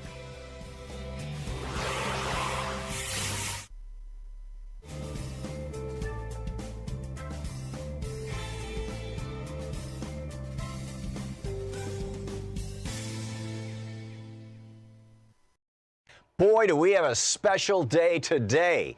I mean, this is extraordinary. And by the way, thanks for pitching in yesterday. We hit about 80% of our goal yesterday.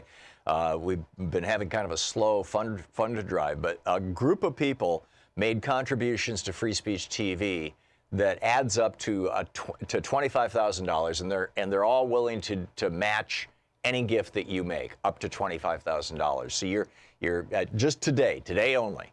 So your $10 gift becomes $20, your $100 gift becomes $200, your $1,000 gift becomes $2,000, your $5,000 gift becomes $10,000, up to $25,000. And a special, thanks and tip of the hat to the people who made this possible, the people who put together this match grant.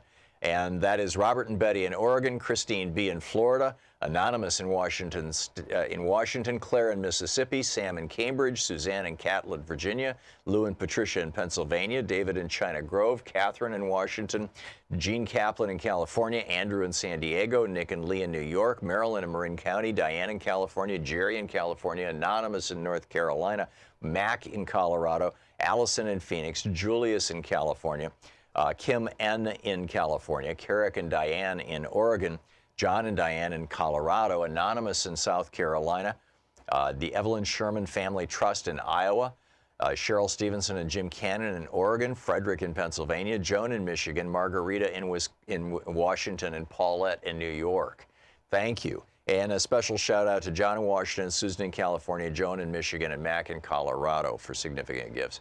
But these gifts together as a match mean that whatever you give today, and today only, up to $25,000 will be matched. So please call now, 877-378-8669, 877-378-8669. Help us hit these goals so that we can actually keep this network going, we can keep this show on Free Speech TV, and just roll along into the future. And in particular, I'm very hopeful that we can hit our goals this time, because there's a couple of new shows that are going to be coming out, if everything works out and if we hit our goals, in February. And,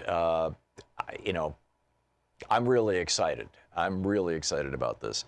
And Free Speech TV is growing and is having tremendous success. I mean, this is, people are so hungry for good, solid, actual news and for commentary that's uncontaminated by corporate cash. I mean, people really want that. And here it is. Free Speech TV is providing it because of your help. So thanks so much to all those people who have put up the match. And now here, it's your opportunity to step up and have your contribution doubled today only. This is the only match this week. It's going to be today. It is today. And if you call now, your gift will be doubled. 877-378-8669. It's tax deductible. It's the end of the tax year here, or will be at the end of the month. So give us a shout now. With a $20 gift, you get the Free Speech TV Clear Window sticker. With a $60 gift, you get the Thom Hartmann Tag You're It coffee mug. With a $72 gift, you get the 2018 edition, the brand new edition, suitable for gifting, of my book, The Last Hours of Ancient Sunlight, which is I think a very important book on the environment. We have a documentary movie we're going to be I don't know if premiering or first screening is the right word, but January 5th in Oslo, Norway. I will be there for this. We're going to be screening this movie that I'm in and that Leo DiCaprio produced. It's called Ice on Fire. And it's in part based on this book, Last Hours of Ancient Sunlight, or that kind of inspired this. With a $120 gift, you get the Free Speech TV T-shirt and sticker. With a $240 gift, you can attend, and this is the only way to attend, a webinar that Louise and I are putting together on neurolinguistic programming, NLP, and personal growth, and using NLP in politics and business, but particularly in your personal life. With a $360 gift, there's a 5-book special, The Last Hours of Ancient Sunlight. I've told you about that. Unequal Protection, my book that explodes the story, the corrupt Supreme Court story from 1886 of how we got corporate personhood really, kind of nailed to the church door. Rebooting the American Dream by me, the Thom Hartmann Reader, a collection of a book that is a collection of chapters from others of my books. And Greg Palast's The Best Democracy Money Can Buy. That's with a $360 gift. With a $480 gift, which can also be $40 a month for a year.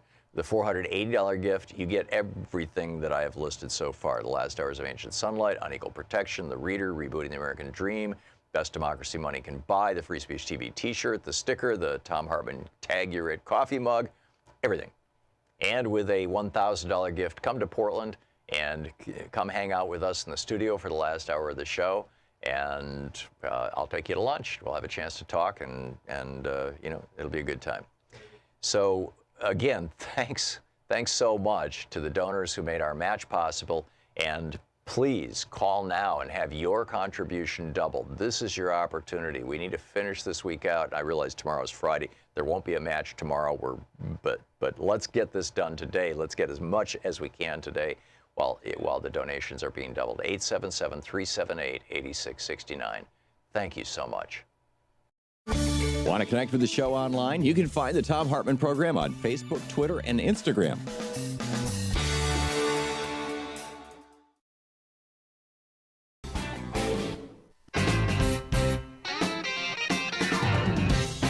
Welcome back. Thom Hartmann here with you. Last night I started reading a new book that was published in 1908 by Jack London. Back in, I think it was 1887, Grover Cleveland was president of the United States, and he gave his fourth inaugural address. And in that, he said words to the effect of, I'm sorry I don't have the quote in front of me, but he said words to the effect of, we see this combination of giant industrial interests. And this was the early era of industrialization in the United States. He said, we see this combination of industrial interests that have created a new aristocracy, and now we see that the iron heel of industry is upon the neck of the average American or average working person. Jack London was 12 years old when Grover Cleveland gave that speech, but he was blown away by it, and he remembered that phrase, iron heel, for years and years and years. And as a result of that, in 1908, he published a book called The Iron Heel. And I've only read the first 2 chapters. I read myself to sleep every night, so I read about a book a week. And this is just a couple of quotes from it.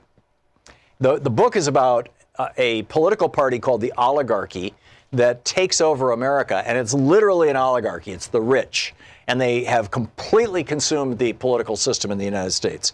And then there's an actual love story and all this kind of stuff that woven through it. But this is from the early part of the book. The rise of the oligarchy, capital O, will always remain a cause of secret wonder to the historian and the philosopher.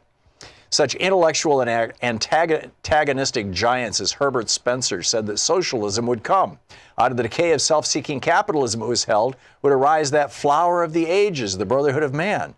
Instead of which, appealing alike to us who look back and to those who lived at that time, capitalism, rotten ripe, sent forth that monstrous offshoot, the oligarchy. Too late did the socialist movement of the early 20th century divine the coming of the oligarchy. Even as it was divined, the oligarchy was there, a fact established in blood, a stupendous and awful reality. And then the opening line of chapter 1, just reminding us that there used to be butterflies everywhere, there used to be insects everywhere. Again, this was written in 1906 or 7, published in 1908. He says, the soft summer wind stirs the redwoods, and wild water ripples sweet cadences over its mossy stones. There are butterflies in the sunshine, and from everywhere arises the drowsy hum of bees. Jack London, The Iron Heel. And Mike Pence, the evil President Mike Pence. I found this on DU. I'm not sure where it came from. He fought against suing Big Tobacco for knowingly causing cancer. He said smoking doesn't kill, and Big Tobacco paid him $125,000. Mike Pence. Mike Pence denies global warming is real. He blocked the EPA from regulating greenhouse gas emissions. He squashed clean energy technology, and Big Oil paid him $300,000. He legalized guns on school property. The NRA paid him $50,000. He refused a pardon to a black man exonerated by DNA evidence after 10 years in prison. He voted against Wall Street reform. He shut down Planned Parenthood clinics at the height of the HIV outbreak. He voted against the Hate Crimes Prevention Act, so Pence gets payola and the public gets robbed, jailed, cancer, AIDS, and murdered. How do you define evil? Julie in Austin, Texas. Hey, Julie, what's on your mind today? Hello. Sorry, I just took you off speaker. That's okay. Your topic that you began the show with is something that's dear to my heart. It's how I've always considered myself a seeker, and I very much identified with your book, The Prophet's Way. There's a lot of that we have in common. And I wanted to bring up, as just to add to the conversation, because I think you were trying to get into the politics of religion. One thing I remember back when I was in the evangelical movement, that Pat Robertson and the 700 Club talked about the need. They knew that they couldn't win the popular vote, so they focused on the judges, and they set up an organization called the American Center for Law and Justice, of which Jay Sekulow was the head. I don't know if he still is, but Jay Sekulow now is one of Trump's lawyers. But their whole agenda was to change policy to the conservative religious policy through the judges, because they knew they couldn't do it by the vote. To bring in judges who would bring church into state. Yeah, exactly. I mean, Pat Robertson even wrote a book about their strategy of doing that. Yeah. So, I mean, that's not something that I've heard anybody talk about, but I remember that was a part of it. That's a really important point. That's a really important point. And it's like, in 1979, the Southern Baptist Convention sued the federal government because of the Hyde Amendment, the Hyde Amendment that says that federal funds can't be used for abortions. And they said that the enactment of the Hyde Amendment 2 years earlier was, in fact, a triumph of Catholicism in infiltrating itself into government. The government had adopted Catholic doctrine. Within 6 months after that lawsuit, Jerry Falwell and his friends had decided that the mainstream Protestant churches, and I believe he was a Southern Baptist also, really needed to embrace the anti-abortion movement because it was growing, and it was growing rapidly, and it had a lot of political juice around it, and this could be their entree into big money and big politics. And so, literally the same year that the church was suing the government, saying that this anti-abortion policy at law was Catholic doctrine, the evangelical movement flipped and became anti-abortion, and then Reagan came into office, and boom, we were off to the races. And they've been using religion, abortion as kind of a proxy for that, to go after government ever since. It's pretty remarkable. Well, I mean, the goal is, I mean, the reason they say that America was a Christian nation originally, which we know it wasn't. I mean, that's why freedom of religion is in it's in the Constitution twice. Documents. Yeah, okay. So, I mean, there's a reason that's there. We were never a Christian nation, but their mantra is that it was a Christian nation, and they want to bring it back to a Christian nation. In other words, they want to be in power, and they want to, have everybody else live according to their rules and their faith, whatever that is. Well, one of the hallmarks of fascist thought is yearning for a noble past that actually never existed. And that's what they're pushing. Julie, I need to move along, but thank you for the call, and thanks for watching us there in Austin, Texas. Tip in Vancouver, Washington. Hey, Tip, what's up? Good morning from just north of the Columbia River. So I had a profound experience. I'm going to be turning 70 in April, but I remember this as if it were this morning. When I was 10 years old, on February 29th, I was at a meeting. I heard the gospel, and I accepted Jesus. Now, coming up to that point, I believed that getting to heaven was being good. But then the gospel that I heard that morning told me that we're all sinners, but Jesus paid the price for those sins. Those having been said, I'm a big fan of Jimmy Carter. Mm-hmm. And I was involved in an evangelical church a few years ago, quite heavily. And George Bush was running for president at the time, and Ralph Reed's Christian Coalition dropped a bunch of pamphlets in the church, and it made it easy for a person like myself who was working full-time and had kids and all their activities to figure out who to vote for, right? Mm-hmm. Okay, so when the bombs were dropped on Baghdad, I woke up in the morning to hear the news, shock and awe. Yes, I was shocked because I believe that George Bush was a Bible-reading person. At least he confessed he was. But obviously, that was an act that Jesus always spoke about. How do you treat your enemies? You know the words. Yeah.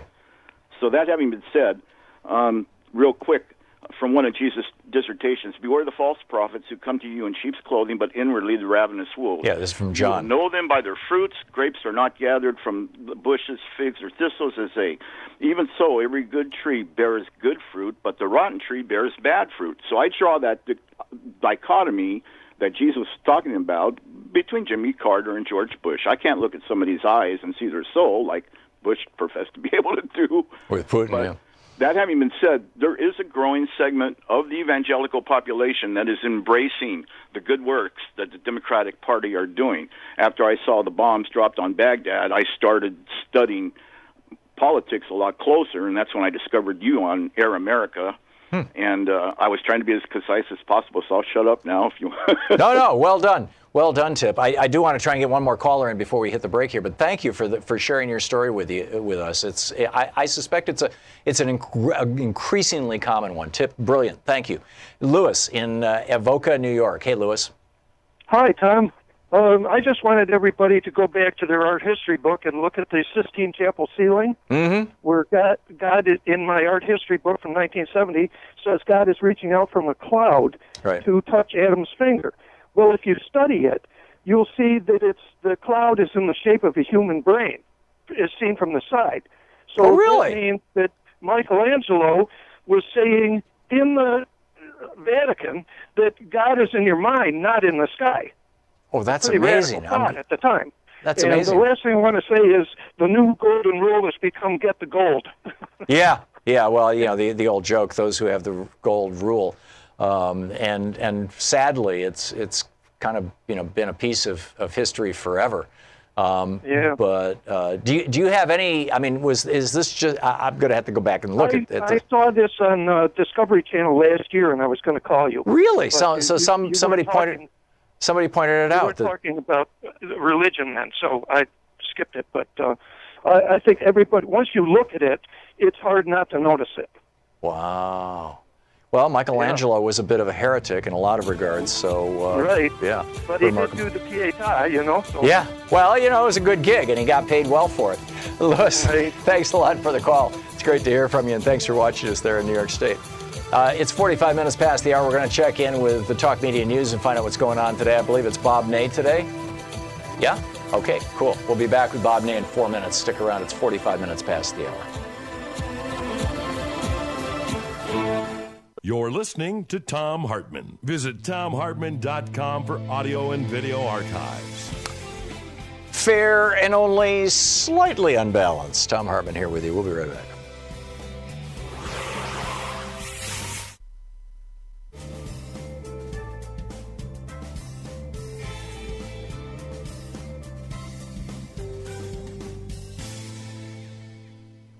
And welcome back. Kate in Tucson, Arizona. Hey, Kate, thanks for watching us on Free Speech TV. What's on your mind today?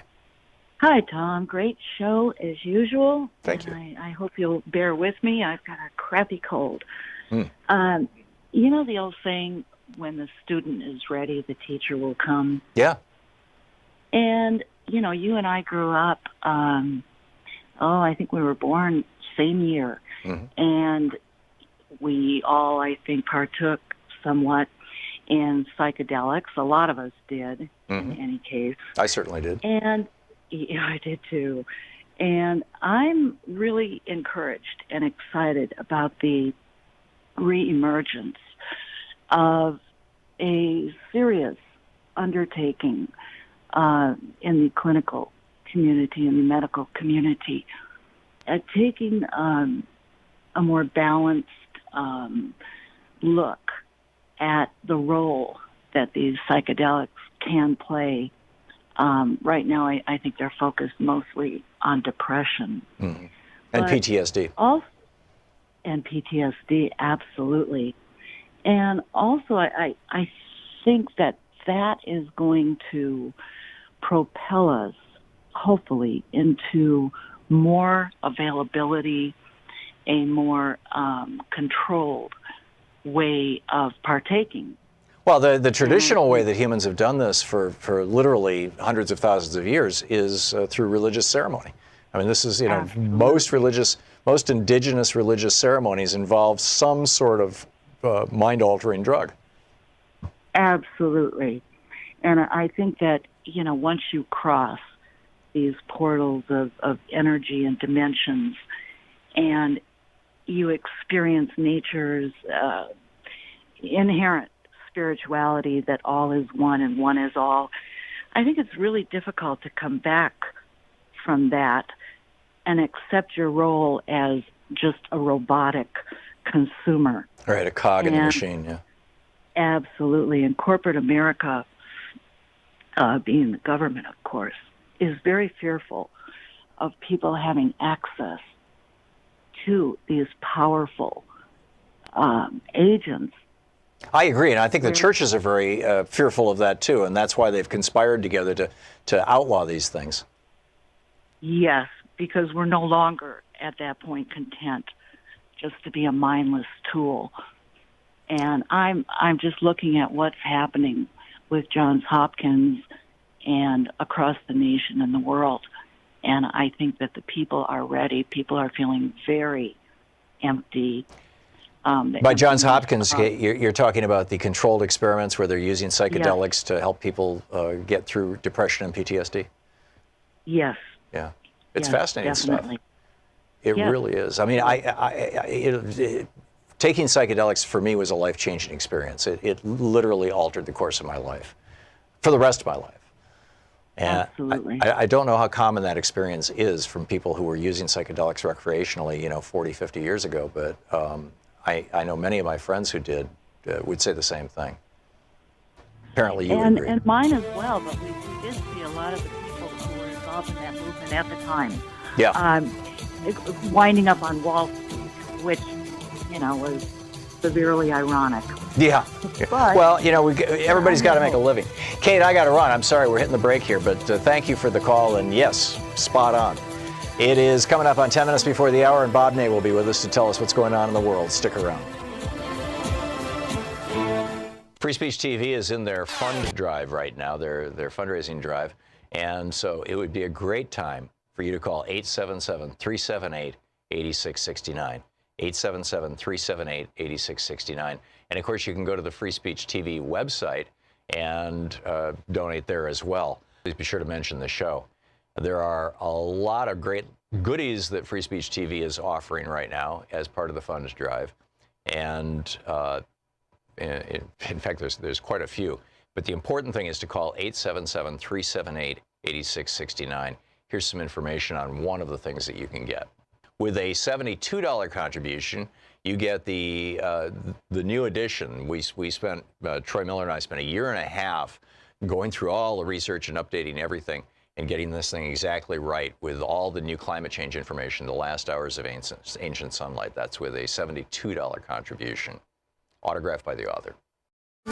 Want to connect with the show online? You can find the Thom Hartmann Program on Facebook, Twitter, and Instagram. And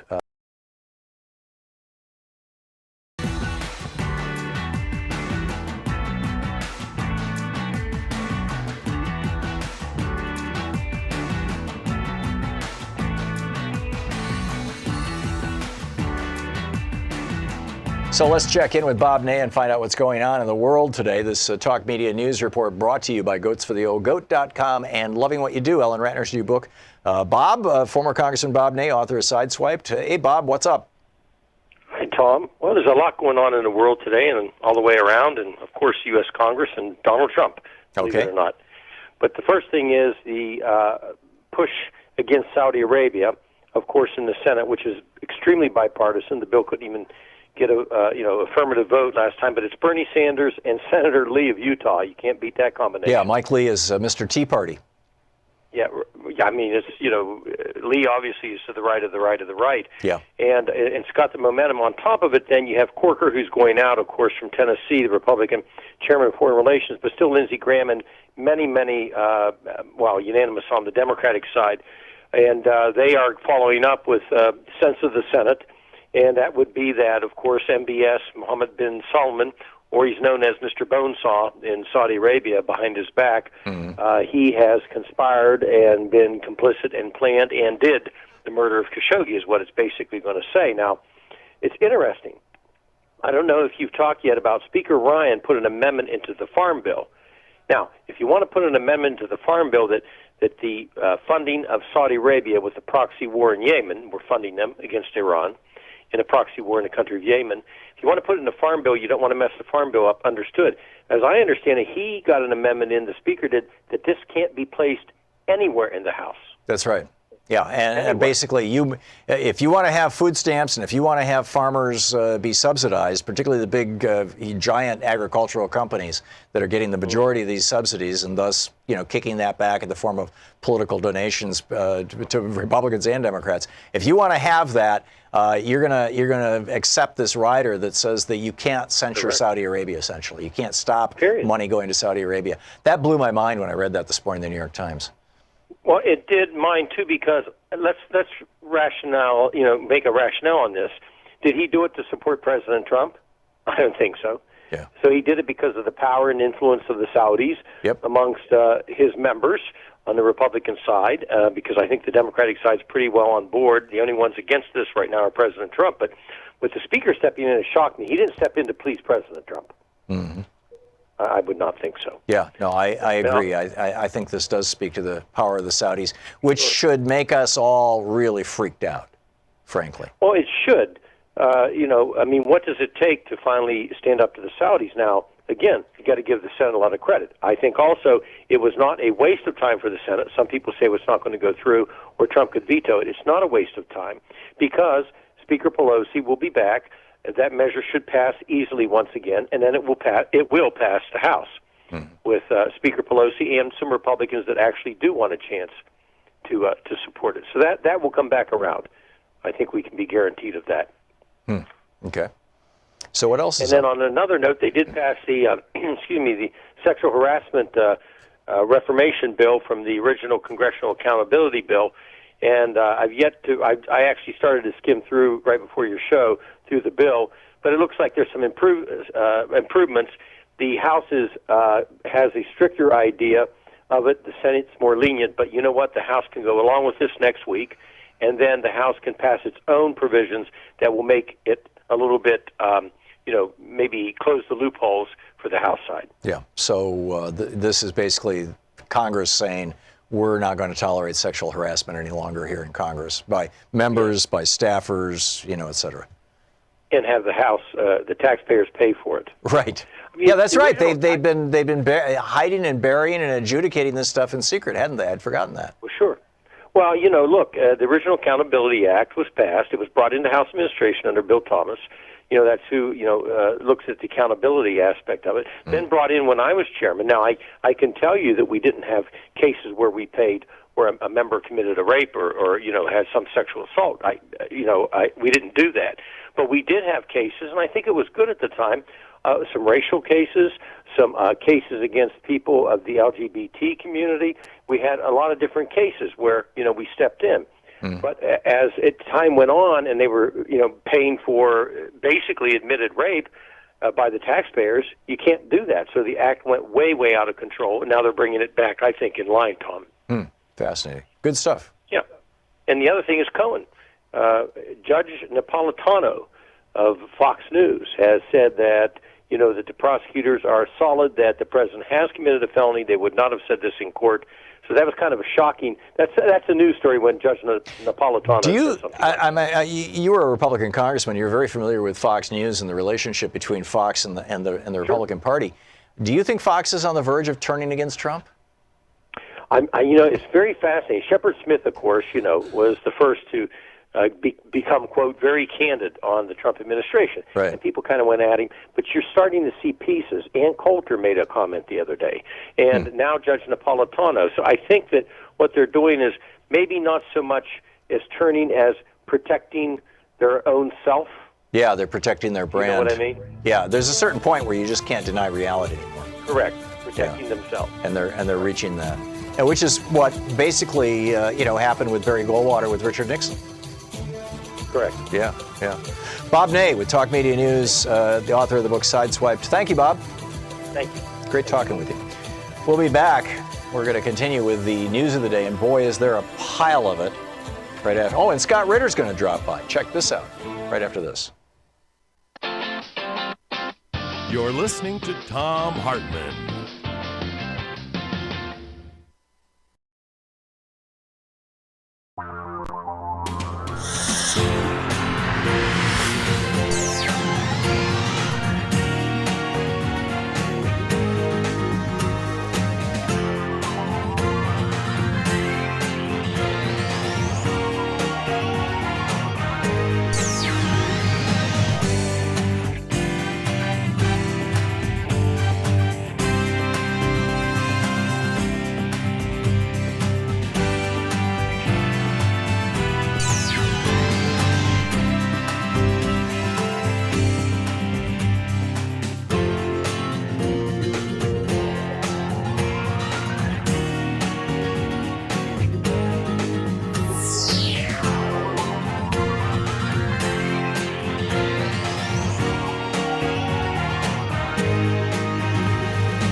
with a $20 contribution, and $20 may not sound like a lot of money, but you know, to Free Speech TV, actually it is. This is an entire television network that runs on a little tiny budget.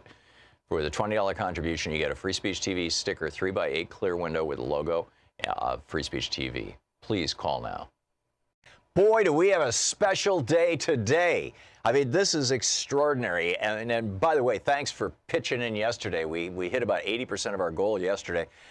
We've been having kind of a slow fund drive, but a group of people made contributions to Free Speech TV that adds up to $25,000, and they're all willing to match any gift that you make up to $25,000. So you're just today only. So your $10 gift becomes $20, your $100 gift becomes $200, your $1,000 gift becomes $2,000, your $5,000 gift becomes $10,000, up to $25,000. And a special, thanks and tip of the hat to the people who made this possible, the people who put together this match grant. And that is Robert and Betty in Oregon, Christine B. in Florida, Anonymous in Washington, Claire in Mississippi, Sam in Cambridge, Suzanne in Catlett, Virginia, Lou and Patricia in Pennsylvania, David in China Grove, Catherine in Washington, Gene Kaplan in California, Andrew in San Diego, Nick and Lee in New York, Marilyn in Marin County, Diane in California, Jerry in California, Anonymous in North Carolina, Mac in Colorado, Allison in Phoenix, Julius in California, Kim N. in California, Carrick and Diane in Oregon, John and Diane in Colorado, Anonymous in South Carolina, the Evelyn Sherman Family Trust in Iowa, Cheryl Stevenson and Jim Cannon in Oregon, Frederick in Pennsylvania, Joan in Michigan, Margarita in Washington, and Paulette in New York. Thank you. And a special shout out to John in Washington, Susan in California, Joan in Michigan, and Mac in Colorado for significant gifts. But these gifts together as a match mean that whatever you give today, and today only, up to $25,000 will be matched. So please call now, 877-378-8669, 877-378-8669. Help us hit these goals so that we can actually keep this network going, we can keep this show on Free Speech TV, and just roll along into the future. And in particular, I'm very hopeful that we can hit our goals this time, because there's a couple of new shows that are going to be coming out, if everything works out and if we hit our goals in February. And, I'm really excited. I'm really excited about this. And Free Speech TV is growing and is having tremendous success. I mean, this is, people are so hungry for good, solid, actual news and for commentary that's uncontaminated by corporate cash. I mean, people really want that. And here it is. Free Speech TV is providing it because of your help. So thanks so much to all those people who have put up the match. And now here, it's your opportunity to step up and have your contribution doubled today only. This is the only match this week. It's going to be today. It is today. And if you call now, your gift will be doubled. 877-378-8669. It's tax deductible. It's the end of the tax year here, or will be at the end of the month. So give us a shout now. With a $20 gift, you get the Free Speech TV Clear Window sticker. With a $60 gift, you get the Thom Hartmann Tag You're It coffee mug. With a $72 gift, you get the 2018 edition, the brand new edition, suitable for gifting, of my book, The Last Hours of Ancient Sunlight, which is I think a very important book on the environment. We have a documentary movie we're going to be, I don't know if premiering or first screening is the right word, but January 5th in Oslo, Norway. I will be there for this. We're going to be screening this movie that I'm in and that Leo DiCaprio produced. It's called Ice on Fire. And it's in part based on this book, Last Hours of Ancient Sunlight, or that kind of inspired this. With a $120 gift, you get the Free Speech TV T-shirt and sticker. With a $240 gift, you can attend, and this is the only way to attend, a webinar that Louise and I are putting together on neurolinguistic programming, NLP, and personal growth, and using NLP in politics and business, but particularly in your personal life. With a $360 gift, there's a 5-book special, The Last Hours of Ancient Sunlight. I've told you about that. Unequal Protection, my book that explodes the story, the corrupt Supreme Court story from 1886 of how we got corporate personhood really, kind of nailed to the church door. Rebooting the American Dream by me, the Thom Hartmann Reader, a book that is a collection of chapters from others of my books. And Greg Palast's The Best Democracy Money Can Buy. That's with a $360 gift. With a $480 gift, which can also be $40 a month for a year. The $480 gift, you get everything that I have listed so far. The Last Hours of Ancient Sunlight, Unequal Protection, The Reader, Rebooting the American Dream, Best Democracy Money Can Buy, the Free Speech TV t-shirt, the sticker, the Thom Hartmann Tag You're It coffee mug, everything. And with a $1,000 gift, come to Portland and come hang out with us in the studio for the last hour of the show. And I'll take you to lunch. We'll have a chance to talk, and it'll be a good time. So again, thanks so much to the donors who made our match possible. And please call now and have your contribution doubled. This is your opportunity. We need to finish this week out. I realize tomorrow's Friday. There won't be a match tomorrow. But let's get this done today. Let's get as much as we can today while the donations are being doubled. 877-378-8669. Thank you so much. Want to connect with the show online? You can find the Thom Hartmann Program on Facebook, Twitter, and Instagram.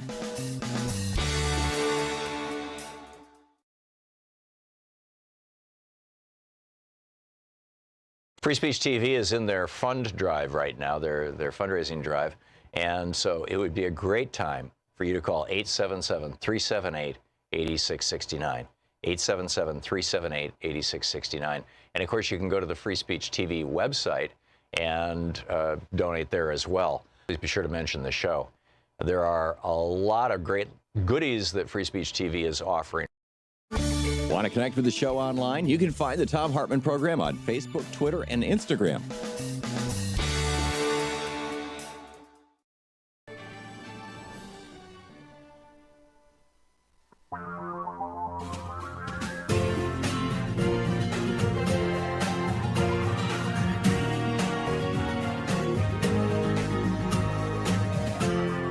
This is the Thom Hartmann Program. Welcome back. Thom Hartmann here with you. And on the line with us is Scott Ritter, the former UN weapons inspector and author. His latest book is titled Deal Breaker, Donald Trump and the Unmaking of the Iran Nuclear Deal. You can tweet him at RealScottRitter, R-I-T-T-E-R. Scott, welcome back to the program. Geez, it's been years since we've talked. You used to be almost a regular on this program back when the Iraq War was in its early phases. Well, it's a pleasure to be back. Thanks for having me. It's great having you with us. So tell us about the Iran deal, what it was, how it was put together, and why it's such a big deal that Donald Trump walked away from it. And for that matter, why Donald Trump walked away from it. Well, the Iran deal was, decades in the making. The United States has had an Iran problem since 1979 when the Iranian Revolution, the Islamic Revolution, overthrew the Shah. And then subsequently, over 50 Americans were taken hostage for 444 days. The United States has never forgiven Iran for that act, nor have we forgiven Iran for the bombing of the Marine barracks in Beirut. So there's been animosity between the United States and Iran for a long time now.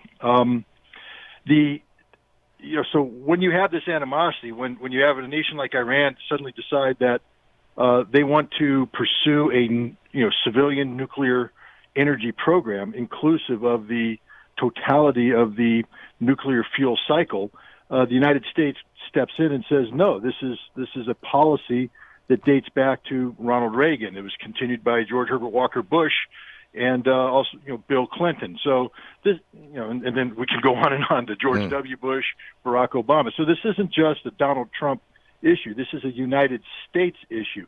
One of the problems is that Iran is a signatory to the Non-Proliferation Treaty, and they allow inspectors from the International Atomic Energy Agency to come into Iran and oversee their legitimate nuclear program. When Iran was denied access to the technology needed to develop the fuel cycle, which they're permitted to do under the Non-Proliferation Treaty, they chose to go to the black market and acquire this.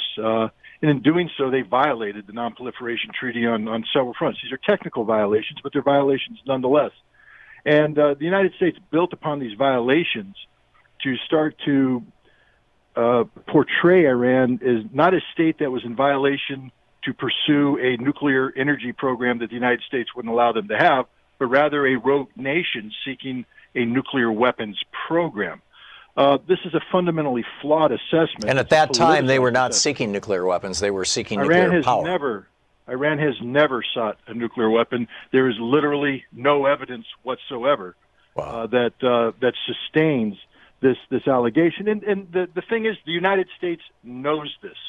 But the United States has a formula that it's been using in the Middle East. I can't say they perfected it with Iraq, because we only have to take a look at Iraq today to understand that this was a colossal failure. But it's an approach that has us hype up a threat of tremendous significance, tremendous consequence to the United States. In Iraq, it was weapons of mass destruction. With Iran, it's a nuclear weapons program. And then we create a situation where if Iran doesn't admit having this program, we say it exists.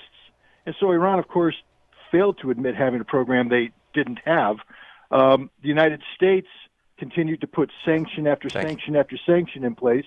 And we came to a situation where either we admitted failure with sanctions or we would have to go to war. And this is the predicament that Barack Obama found himself in about the middle of his term, is that we had taken sanctions and we had taken putting pressure on Iran as far as we could, and Iran just wasn't conceding. In fact, Iran went from a dozen centrifuges in 2003 to around 12,000 centrifuges. So it's clear that we weren't succeeding in retarding Iran's capability.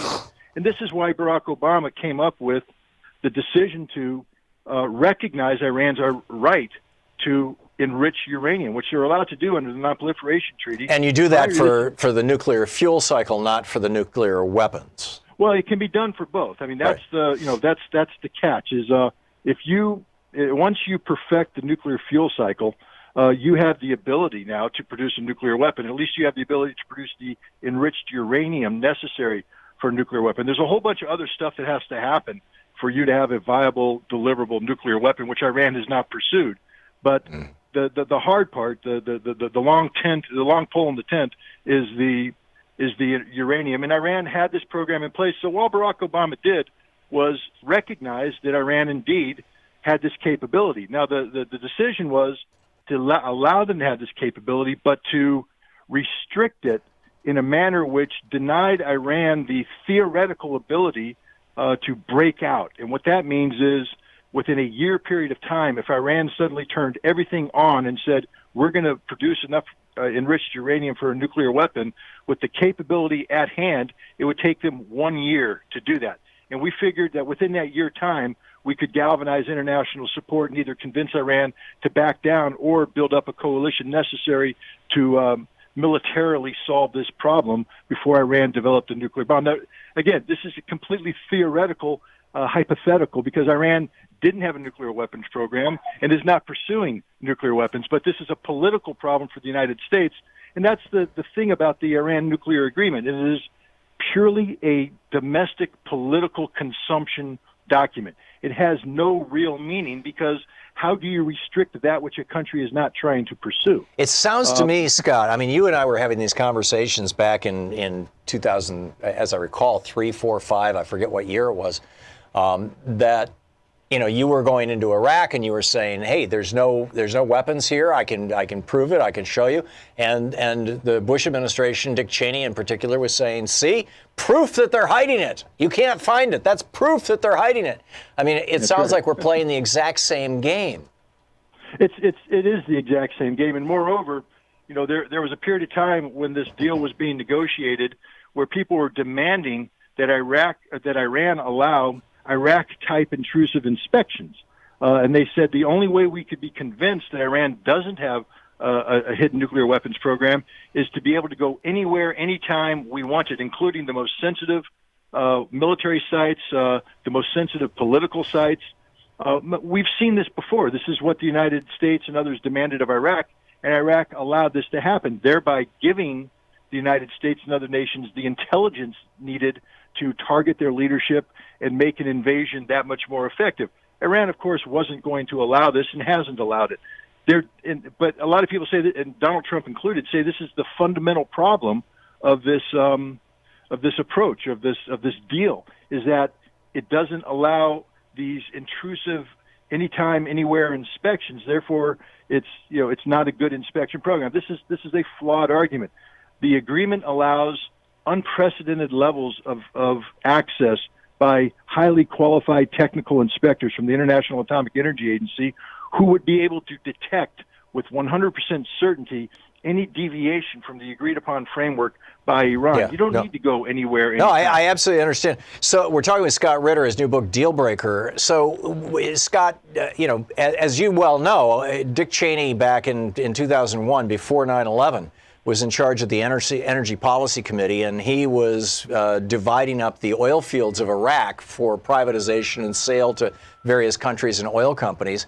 It turns out, it looks like in retrospect, one of the major reasons that Bush lied his way into a war in Iraq, in addition to the political benefit that he gained, which he had proclaimed a year before he ran for president in 2000. If he had a chance to invade Iraq, he would do it, and he'd do it in a way that was a big war, not a little war like his daddy did, so he would get reelected. But also that they wanted the oil. So we know that there was at least two big ulterior motives behind the invasion of Iraq that led to the death of hundreds of thousands of people, the displacement of millions, this criminal war. What is now you have the United States and Israel, basically, the two countries, and Saudi Arabia, I believe, also, who are hyping this Iranian threat. What is the ulterior motive in this case? In a way, it's oil, but it's not gaining control of Iranian oil. It's denying Iran the ability to bring its oil to the market. But why do that? Is this an extension of the Shia-Sunni battle that Saudi Arabia has been engaged in forever? Well, that's the Saudi perspective. The American perspective is to keep the price of oil depressed. Remember, we think in a global scale. Right. It's not just about restricting Iranian economic capability by denying them the ability to sell oil. It's about depressing the price of oil so two things occur. One, American fracking becomes affordable. If the price of oil, goes above, I don't know what some say $60. If it goes below $60, it becomes impossible for American oil companies to extract oil from many of these wells that allow us this energy self-sufficiency today. But if the price of oil goes too high, Russia makes a lot of money and becomes, economically powerful. And so we need to strike a balance between the oil prices being too low and too high. And the best way to do that is to empower a single entity, in this case, Saudi Arabia, who has swing oil production capacity. They pump out around 9 million barrels a day. They have a surge capacity of 11.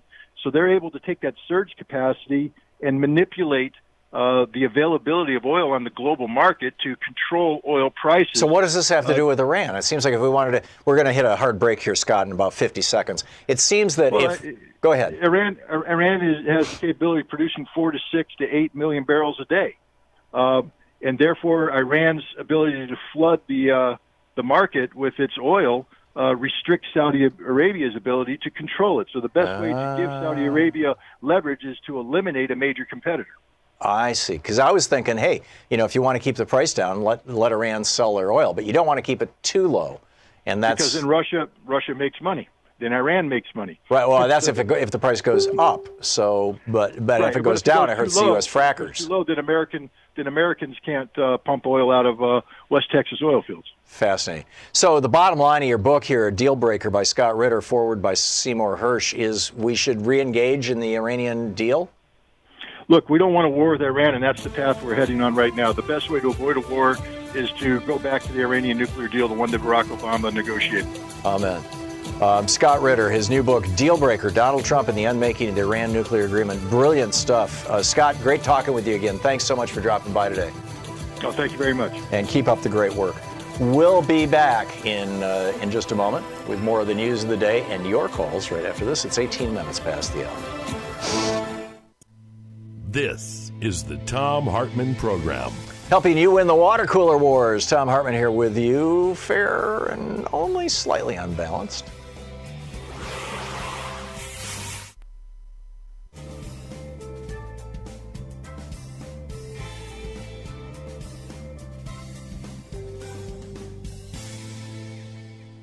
And welcome back. Bruce in Franklin Park, Illinois. Hey, Bruce, thanks for watching Free Speech TV. What's up? Oh, Tom, I was just listening to you on Free Speech TV, and I I supported Free Speech TV yesterday as a result for $120, and I'm not even working right now, Tom. Oh, my. But your program yesterday, equating our mainstream media with entertainment as the WWE or WWF. You taught me a lot yesterday. I think your program yesterday was so enlightening as how our policy is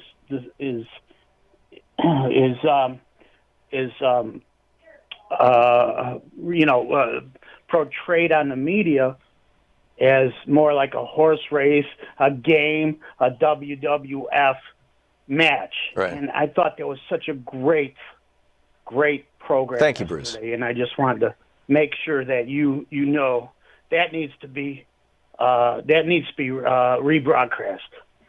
Today, you're talking about many things. I was just listening to Iran, and gosh, I'm Iran.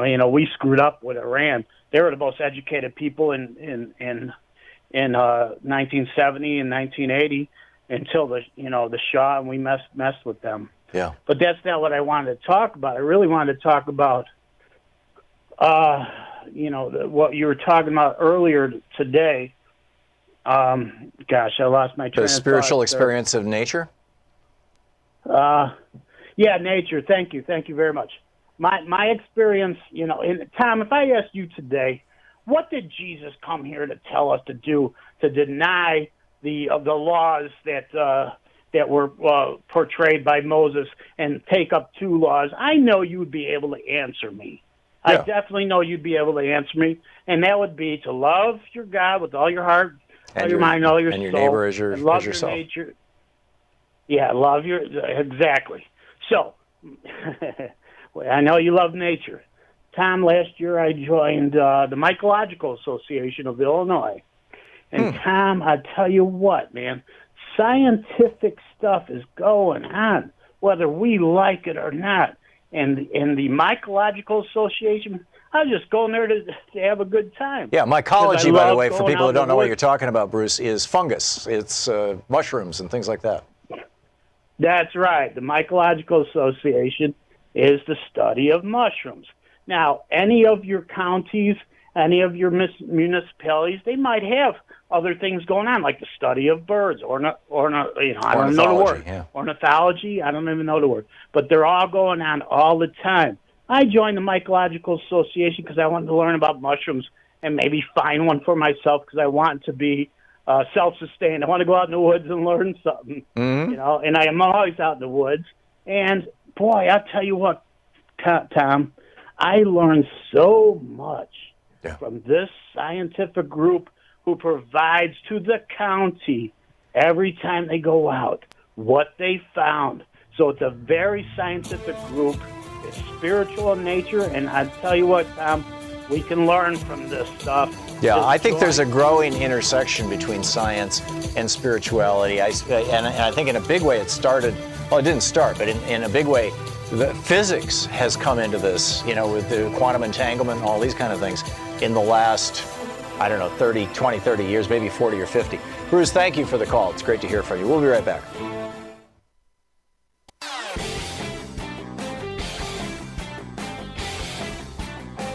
Free Speech TV is in their fund drive right now, their fundraising drive. And so it would be a great time for you to call 877-378-8669. 877-378-8669. And of course, you can go to the Free Speech TV website and donate there as well. Please be sure to mention the show. There are a lot of great goodies that Free Speech TV is offering right now as part of the funds drive. And in fact, there's quite a few. But the important thing is to call 877-378-8669. Here's some information on one of the things that you can get. With a $72 contribution, you get the new edition. We spent, Troy Miller and I spent a year and a half going through all the research and updating everything and getting this thing exactly right with all the new climate change information, the last hours of ancient sunlight. That's with a $72 contribution, autographed by the author.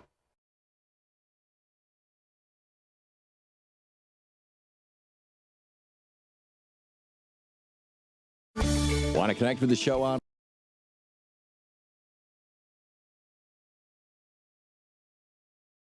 And Scott Ritter's book, in and of itself, is fascinating.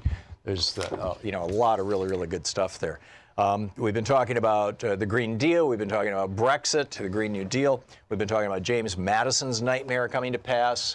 Maria Butina, her boyfriend, has claimed that he set up a Trump-Russia NRA conduit for campaign funds, and looks like he's probably going to be pleading guilty here too. He's apparently working with the prosecutor. She pled guilty this morning. We don't know where that's going to go and what that's going to turn into.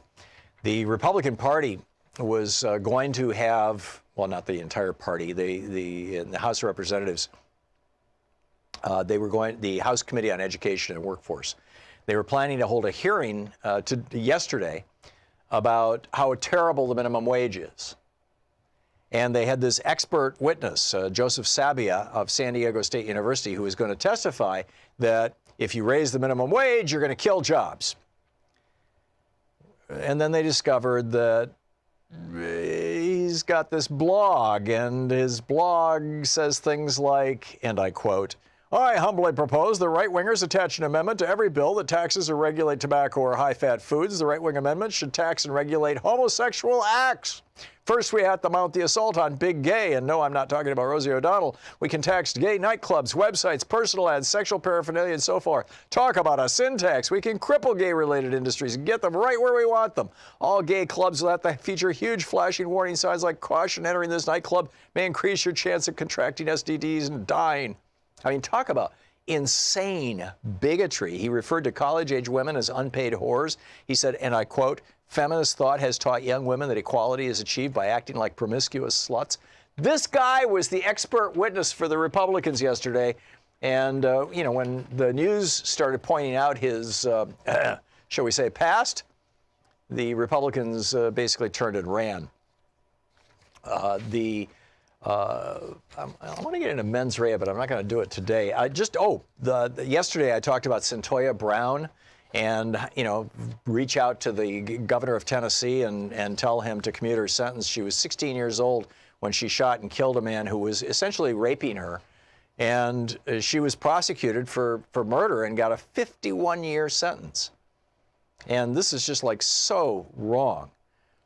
And so anyhow, she hadn't even reached the age of consent. She was not a legal adult at the time. She was a child. And she's got a 51-year sentence. Why? Probably because she was black. And, we can do something about that. It's 27 minutes past the hour. We'll be right back with more right after this. Stick around.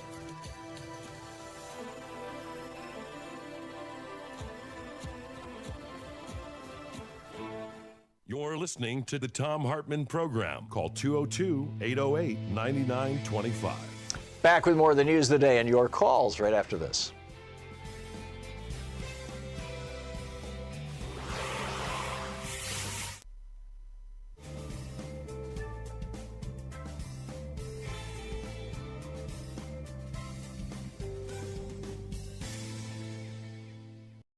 Boy, do we have a special day today. I mean, this is extraordinary. And by the way, thanks for pitching in yesterday. We hit about 80% of our goal yesterday.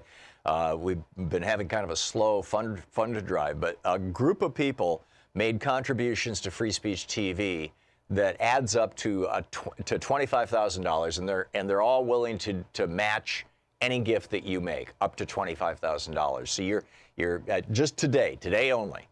So your $10 gift becomes $20, your $100 gift becomes $200, your $1,000 gift becomes $2,000, your $5,000 gift becomes $10,000, up to $25,000. And a special thanks and tip of the hat to the people who made this possible, the people who put together this match grant.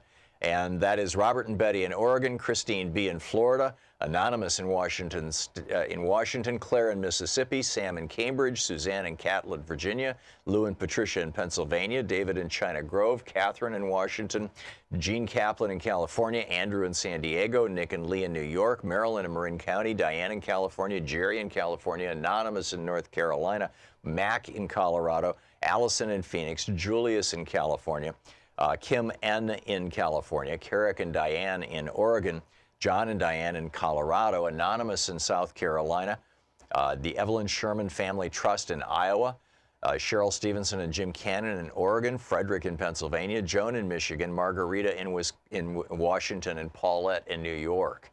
Thank you. And a special shout out to John in Washington, Susan in California, Joan in Michigan, and Mac in Colorado for significant gifts. But these gifts together as a match mean that whatever you give today, and today only, up to $25,000 will be matched. So please call now. 877-378-8669, 877-378-8669. Help us hit these goals so that we can actually keep this network going, we can keep this show on Free Speech TV, and just roll along into the future. And in particular, I'm very hopeful that we can hit our goals this time, because there's a couple of new shows that are going to be coming out if everything works out and if we hit our goals in February. And, I'm really excited. I'm really excited about this. And Free Speech TV is growing and is having tremendous success. I mean, this is, people are so hungry for good, solid, actual news and for commentary that's uncontaminated by corporate cash. I mean, people really want that. And here it is. Free Speech TV is providing it because of your help. So thanks so much to all those people who have put up the match. And now here, it's your opportunity to step up and have your contribution doubled today only. This is the only match this week. It's going to be today. It is today. And if you call now, your gift will be doubled. 877-378-8669. It's tax deductible. It's the end of the tax year here, or will be at the end of the month. So give us a shout now. With a $20 gift, you get the Free Speech TV Clear Window sticker. With a $60 gift, you get the Thom Hartmann Tag You're It coffee mug. With a $72 gift, you get the 2018 edition, the brand new edition, suitable for gifting, of my book, The Last Hours of Ancient Sunlight, which is, I think, a very important book on the environment. We have a documentary movie we're going to be, I don't know if premiering or first screening is the right word, but January 5th in Oslo, Norway. I will be there for this. We're going to be screening this movie that I'm in and that Leo DiCaprio produced. It's called Ice on Fire. And it's in part based on this book, Last Hours of Ancient Sunlight, or that kind of inspired this. With a $120 gift, you get the Free Speech TV T-shirt and sticker. With a $240 gift, you can attend, and this is the only way to attend, a webinar that Louise and I are putting together on neurolinguistic programming, NLP, and personal growth, and using NLP in politics and business, but particularly in your personal life. With a $360 gift, there's a 5-book special, The Last Hours of Ancient Sunlight. I've told you about that. Unequal Protection, my book that explodes the story, the corrupt Supreme Court story from 1886 of how we got corporate personhood really, kind of nailed to the church door. Rebooting the American Dream by me, the Thom Hartmann Reader, a collection of a book that is a collection of chapters from others of my books. And Greg Palast's The Best Democracy Money Can Buy. That's with a $360 gift. With a $480 gift, which can also be $40 a month for a year. The $480 gift, you get everything that I have listed so far. The Last Hours of Ancient Sunlight, Unequal Protection, The Reader, Rebooting the American Dream, Best Democracy Money Can Buy, the Free Speech TV T-shirt, the sticker, the Thom Hartmann Tag You're It coffee mug, everything. And with a $1,000 gift, come to Portland and come hang out with us in the studio for the last hour of the show, and I'll take you to lunch. We'll have a chance to talk, and it'll be a good time. So again, thanks so much to the donors who made our match possible, and please call now and have your contribution doubled. This is your opportunity. We need to finish this week out. I realize tomorrow's Friday. There won't be a match tomorrow. But let's get this done today. Let's get as much as we can today while the donations are being doubled. 877-378-8669. Thank you so much. Want to connect with the show online? You can find the Thom Hartmann Program on Facebook, Twitter, and Instagram.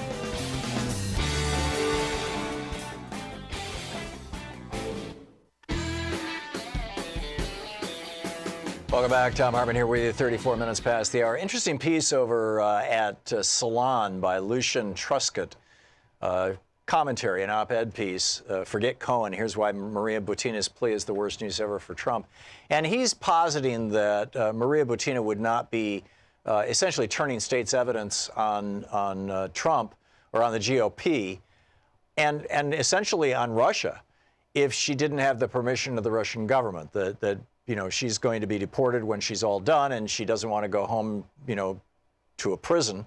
And so she has the permission of the Russian government to spill the beans. And that what that means is that the Putin administration has just decided to cut Trump loose. And therefore, Trump better worry. He better worry big time. Now, I think that happened long before this. I think that happened a week or two ago when the Russian, I believe it was the Russian ambassador, confirmed that Donald Trump was negotiating Trump Tower right up until the middle of the summer of 2016 when he was running for president against Hillary Clinton. That, to me, was the point at which they said, okay, Donald, you're on your own. Good luck with this. So we'll see where this goes. I just find the whole thing absolutely fascinating to watch, and it's turning into, high tragedy. Barry in Alpine, Texas. Hey, Barry, what's on your mind today? Howdy. Doing all right. Could be a little warmer, but snowing. Opened up the window. Holy. Okay. So what's up, Barry? Oh, you need to turn down your TV, by the way, or your radio. Yeah, exactly. I just called because I was interested in the topic about spirituality. Mm-hmm. You talked about profound experiences. I have to admit, from a background where I was raised Jewish and rebelled after the bar mitzvah and spent the high school, college years as atheist agnostic, I didn't have a context for what occurred. But in the middle of a therapeutic experience, primal scream, time of the life, a lot of pain, things were not going well. I had one. And if you're familiar with the primal scream, it's much like rebirthing.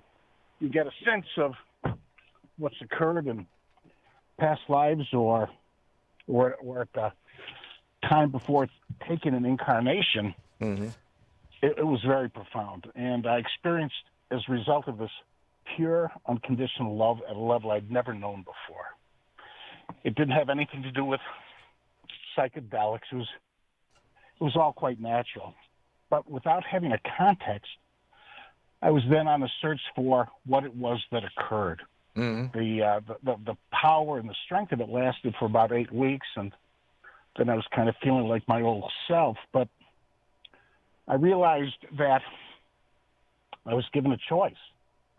I could have the last 7 or 8 weeks, or I could have the first 38 years, and I decided to move forward.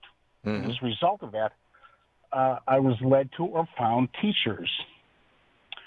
And I'd came to any number of conclusions. Many of them I kind of backed into. I didn't experience things as a result of how he's trying to find or find a particular spiritual path.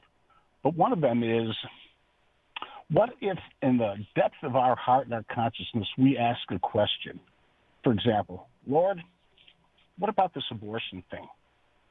And I or others come to the conclusion, no, a woman's right to choose is what's right.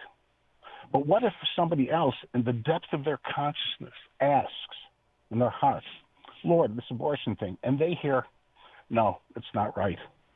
Can we live in a world where two people in the depths of their heart ask the exact same question and come to a different answer? I think we have to. It's always been that way, Barry. I mean, we've always had dueling realities. I mean, yes. So and therefore, going to the political and our constitutional, where we have a First Amendment that so clearly defines the separation of church and state. Right. And it isn't anybody's business to tell us which is right and which is wrong. Right. It should be think defined we need by science, essentially, and by reality as opposed to Yeah. religion, to paraphrase Thomas Jefferson, actually. Barry, excellent points all. Thank you for the call, and thanks for sharing your story with us. Sue in Fort Worth, Texas. Hey, Sue, what's up? Well, I heard your first caller today, and he was saying that the minister in a church had told a men to vote Republican. I think I know why. I'm in the Bible Belt, and I attend an evangelical-type church. Don't agree with everything, but I do believe in spiritual life. But I think it has to do with the NRA and guns. And How so? unfortunately, evangelicals, a great many of them are very hung up on gun rights.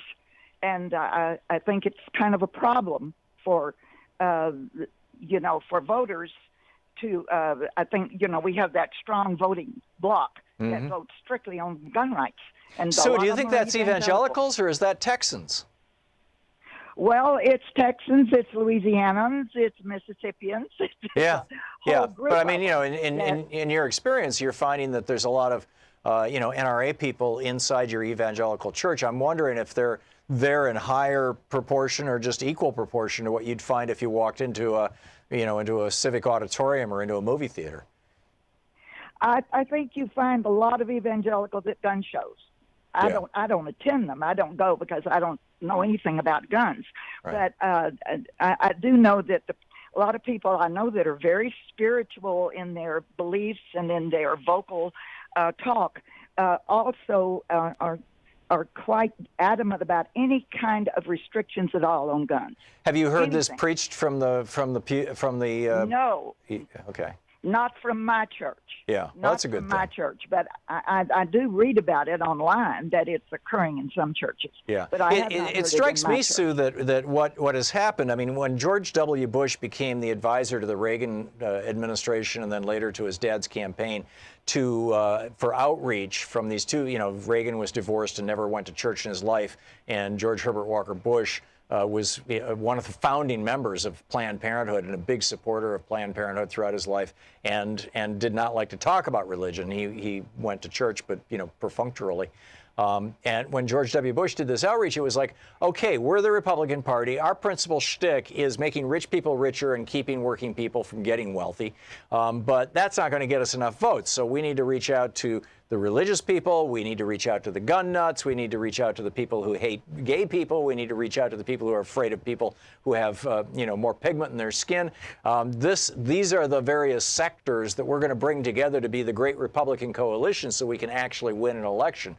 And I'm wondering if the gun thing, you seem to be associating the gun thing with the church thing, and I'm wondering if those just happen to be two groups that the Republicans successfully brought into their camp who are showing up at the same place at the same time. I think perhaps that's right because I really know a lot of people personally and in my family because they're hunters. I don't happen to be one myself, and they're all Republican. Yeah. They're all very conservative. Yeah. And this is my personal experience. Yeah, you go back to the story of Peter, cutting off the ear of the Roman soldier and Jesus healing it and saying, Peter, put that away. It raises the question, which kind of gun would Jesus own? I think the answer is none. But Sue, that's fascinating. Thank you for sharing that with us. Nicholas in Sheridan, Illinois. Hey, Nicholas, what's on your mind? Oh, hi, Professor. Yes, very interesting topic, and because I also had a profound trans-dimensional sort of a spiritual experience that you could say that allows. There have been thousands and thousands of people that have contacted what might be described as the supreme divine mind. Right. And when you make that connection, then certain things are. It's not like it's downloaded and you become enlightened. It's basically the filters that are in our brain have been removed, and you remember what we already know. That we are all connected in a singular consciousness at a higher divine level. But I wanted to comment on the Da Vinci painting, and that it's the assumption is that because it was the shape of the brain. Da Vinci was trying to communicate that God is in the brain, and it's actually right. You're talking actually about Michelangelo's the ceiling of the Sistine Chapter, where God is touching man. They're all the same. Those guys, no. Yeah, no, they're easily mixed up. I do it all the time. But so your point was, we had an earlier caller, and I have not yet had an opportunity to look that painting up, or the Sistine Chapel. But he said that if you look at it, it's quite obvious God's sitting on a cloud that's shaped like a human brain, and it was Michelangelo's way of saying, God exists in your brain. Yeah, and that's the painting and the shape of it is true. They pointed this out in the series Westworld, but that is an incorrect assumption. What's occurring is that the brain is a transdimensional transceiver and probably linked to the pineal gland, and that's where we are actually the contact connection is made to the right. So it's through the mechanism of our brain that we experience transcendence. I wonder, though, I have a cat who occasionally will climb up on my chest and look at me in a particular way, and then he starts purring like crazy. And I think, okay, he just got the experience, right? I mean, he's getting it from interacting with another mammal. But I wonder if this is something that literally every kind of animal can experience or does experience. It's a little harder to imagine an insect experiencing it or a rat, but certainly mammals. I mean, we all have limbic brains, if that's associated with it, the seat of emotion. If this is a completely, pan-species experience. Well, if you understand the nature of energy, that it's literally made of consciousness awareness, that's the fundamental building block of energy. And because everything that exists is made of consciousness awareness, it is inherently divine. And we are the only ones that really have the ego and the perspective to be able to sort of differentiate. Right, which can really screw it up. Nicholas, excellent points all. Thanks a lot for the call.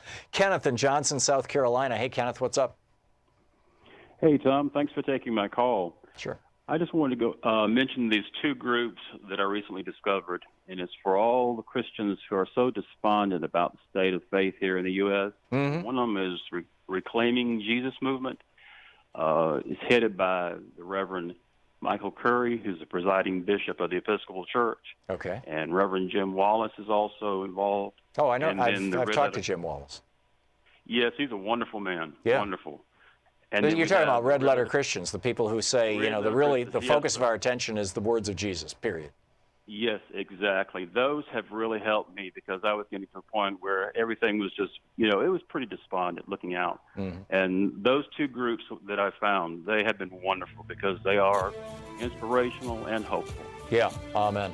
And along those lines, Funk's writing, Elaine Pagel's writings, there's some great stuff out there. Kenneth, thank you for the call. We'll be back with more of your calls. We'll be back with more of your calls in just a moment. It's 46 minutes and some change past the hour. It's the Thom Hartmann Program, fair and only slightly unbalanced. You're listening to Thom Hartmann. Visit thomhartmann.com for audio and video archives. Talk media for the rest of us, the rest of our national town hall conversation, right after this.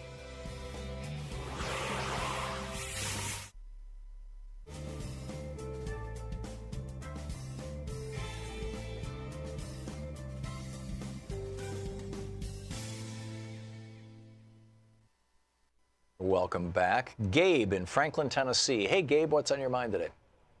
I'd like to talk to you about believing in yourself, Tom, and the power and the energy in that. Okay. You are energy, that is life. And we give this life out in believing in hatred and different types of groups and churches and things, where you take this belief and you put it in yourself, and then you got control over this. You can't be blocked off from the power.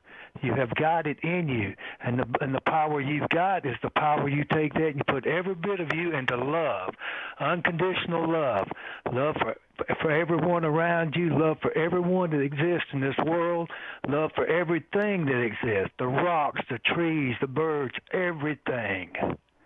And then you're going to experience a freedom like this guy was talking about, that he had it and it left. Well, if you can keep this within you and it's right there at your power all the time, Yeah. You've got that feeling. Yeah, Gabe, all you the should be a time, preacher. Not just partially. It's there. And then what love is God, and God is love. Yeah, And by you as taking your John belief said. and putting it inside you, everybody secretly, or whether they admit it or not, wants control over where their beliefs and their thoughts are going. So you got it, and you're putting this into love, and love is God, and you know where it's going. And when you call upon Jesus, which is faith, difference between belief and faith. You take that faith and you put it in Jesus. That's Jesus that is in heaven. Yeah, or any dimension of it. Gabe, you should be a preacher. You definitely should be a preacher. Mark in Ocala, Florida. Hey, Mark, what's on your mind today? Hey, Tom. I have a lot of respect for all the people calling in about their spirituality. I was calling about Scott Ritter. He's a good guy, Scott isn't Ritter he? And yeah, and I think I actually remember you, Tom, having him on your show back when the fake real war, unfortunately, had to be started. Yeah, and Scott's got an incredible background. I mean, as a Marine, he's a good guy. Well, and then amongst the weapons inspectors, he graduated to be one of the senior weapons inspectors, and then he was thrown under the bus there. And I think he has too much dignity and respect to complain about that on national television, but. People who pay close attention would realize I think he was taken advantage of. And I wanted to tell you, Tom, thank you for having Scott Ritter on there. And I also wanted to thank Scott Ritter. I was a fellow Marine. I was enlisted. And enlisted people, we kind of run it as a pack, and then we listen to our officers usually, especially if they lead by example. And so we put a lot of pressure on our Marine Corps officers, and they show up with a lot of talent, Tom. They're put through a lot of hell, but until they make it through us, they don't really get anywhere. And unfortunately, and Ritter would back me up on this, we break Marine Corps officers as good enlisted men, or we make you. And those that succeed go on to be pretty decent men. And I think Scott Ritter is one of them. And I think it starts with just honesty and what's in your heart, and if you're for the people or if you're for yourself. And if you're for yourself, we're going to ferret that out of you. So Scott Ritter, I wanted to thank you personally as a fellow Marine, sir. I respect you for your honesty. I know politically you were a registered Republican. You'd said that yourself, and that didn't seem to make a difference because you put your country before your political party. And I wish all Americans would do that and realize we must seek the truth a little bit and let go of the politics. Amen. So, Mark, I'll try to convey your message to Scott. I'll let him know that you called in and pass that along. Mark, thanks for the call, and thank you for the sentiments and for your service to your country. It's great talking with you. We'll be right back. It's 8 minutes before the hour. Free Speech TV is in their fund drive right now, their fundraising drive, and so it would be a great time for you to call 877-378-8669. 877-378-8669. And of course, you can go to the Free Speech TV website and donate there as well. Please be sure to mention the show. There are a lot of great goodies that Free Speech TV is offering right now as part of the funds drive. And in fact, there's quite a few. But the important thing is to call 877-378-8669. Here's some information on one of the things that you can get. With a $20 contribution, and $20 may not sound like a lot of money, but to Free Speech TV, actually it is. This is an entire television network that runs on a little tiny budget. For the $20 contribution, you get a Free Speech TV sticker, 3x8 clear window with a logo of Free Speech TV. Please call now. Want to connect with the show online? You can find the Thom Hartmann Program on Facebook, Twitter, and Instagram. That we just were. America's becoming like.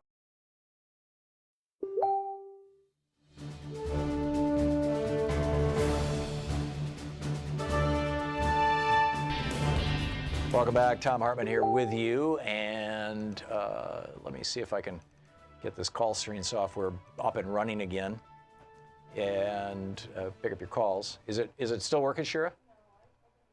Oh, it's not. Okay, I'll open the other program here then. My apologies for this. We have to figure out what's going on with this thing. So I'm opening assistant producer, and I don't have your names or city, so if you could tell me where you're calling from and who you are, you'll hear a whoosh, which means you're on the air, and I just put whoever's on line 1 on the air. Did you hear that? Are you with me? Hello? Hello. Hey, you're on the air. Who are you and where are you calling from? My name is Fred. I'm calling from Marin County, California, Tom. Okay, thanks. What's up? Hey, I just wanted to say I'm a longtime listener and a deep admirer of what you do. Thank you very much. If I were president, you'd be, right there as my Secretary of State or whatever you wanted. A couple of quick things, Tom, because I know we have to be brief. Sure. Number one, these are a couple nuggets that might be useful in your varied conversations. First of all, the fact that Jesus was not a Christian. Right, he was Jewish. Well, that's also irrelevant for my point, in that he lived as a man who had a direct connection, and that's what his message was, that each of us can have a direct connection. It has nothing to do with a so-called religion, which has to do with a house, an organization, and a collector of money and a controller of minds. None of those are relevant. We can all have a direct connection. So that's my first point. And if a person thinks about that, they can get a lot out of it. Secondly, the word you deal with Congress a lot and folks talking about their representatives. I think we've forgotten long ago that the word representatives is made up of to represent. A representative is supposed to represent the views of those who elect him, and as we can all see these days, little or none of that is going on. Well, they're representing the views of the people who own them, who get them elected by buying their campaigns, by funding their campaigns. Precisely. I mean, that's the tragedy of it, isn't it? Really? Well, that's the reality of it, and that's why this system is in a phase of dying. If you read the book, The Fourth Turning, this country is in a phase called dissolution, where all the idols, from the church to the financial system to the government to the priesthood, all these idols, things we thought were holy and stable, are in the process of dissolving, and there's a lot of fear in that dissolving process because we in the West fear anything associated with the death of anything, mostly our bodies, and that's because our view of reality has cut that out, and that's been done for a reason to give the authorities control of us so that they can threaten us with a thing called death, which is actually a hoax. But it's a hoax which they have utilized, since they altered the teachings of Jesus to fit their needs. And so in that dying, what's underneath of that dying will be discovered, like your previous caller said, with the cloud of God sitting on top of the human brain. Which I thought was absolutely fascinating, by the way. There's like so many different ways to understand that metaphorically. Like the brain is how you access divinity, or the brain is making up divinity. Is it all imagination? I mean, no, it's not. It's not through the brain. The brain is like the hard drive. The mind is like the software where the consciousness lives, and which is offerable as software is. Yeah. Our mind, we can, and I've been involved in this process for a while now. I got it. I'm sorry, we're out of time here. We've got to wrap it up. But thanks a lot for the call, and thank you all for calling in who have been with us today. We'll be back tomorrow, same time, same place. And in the meantime, let's keep an eye on what's going on. We're entering a very dangerous time, actually, as Donald Trump is increasingly behaving like a wounded animal, and the Republican Party is in chaos. And on the world stage, we've got some really significant challenges. So, we all need to be engaged all the time. Don't forget, democracy is not a spectator sport. It needs you. So get out there, get active, tag. You are it. We'll see you tomorrow. You've been listening to Thom Hartmann. For audio and video archives, visit thomhartmann.com.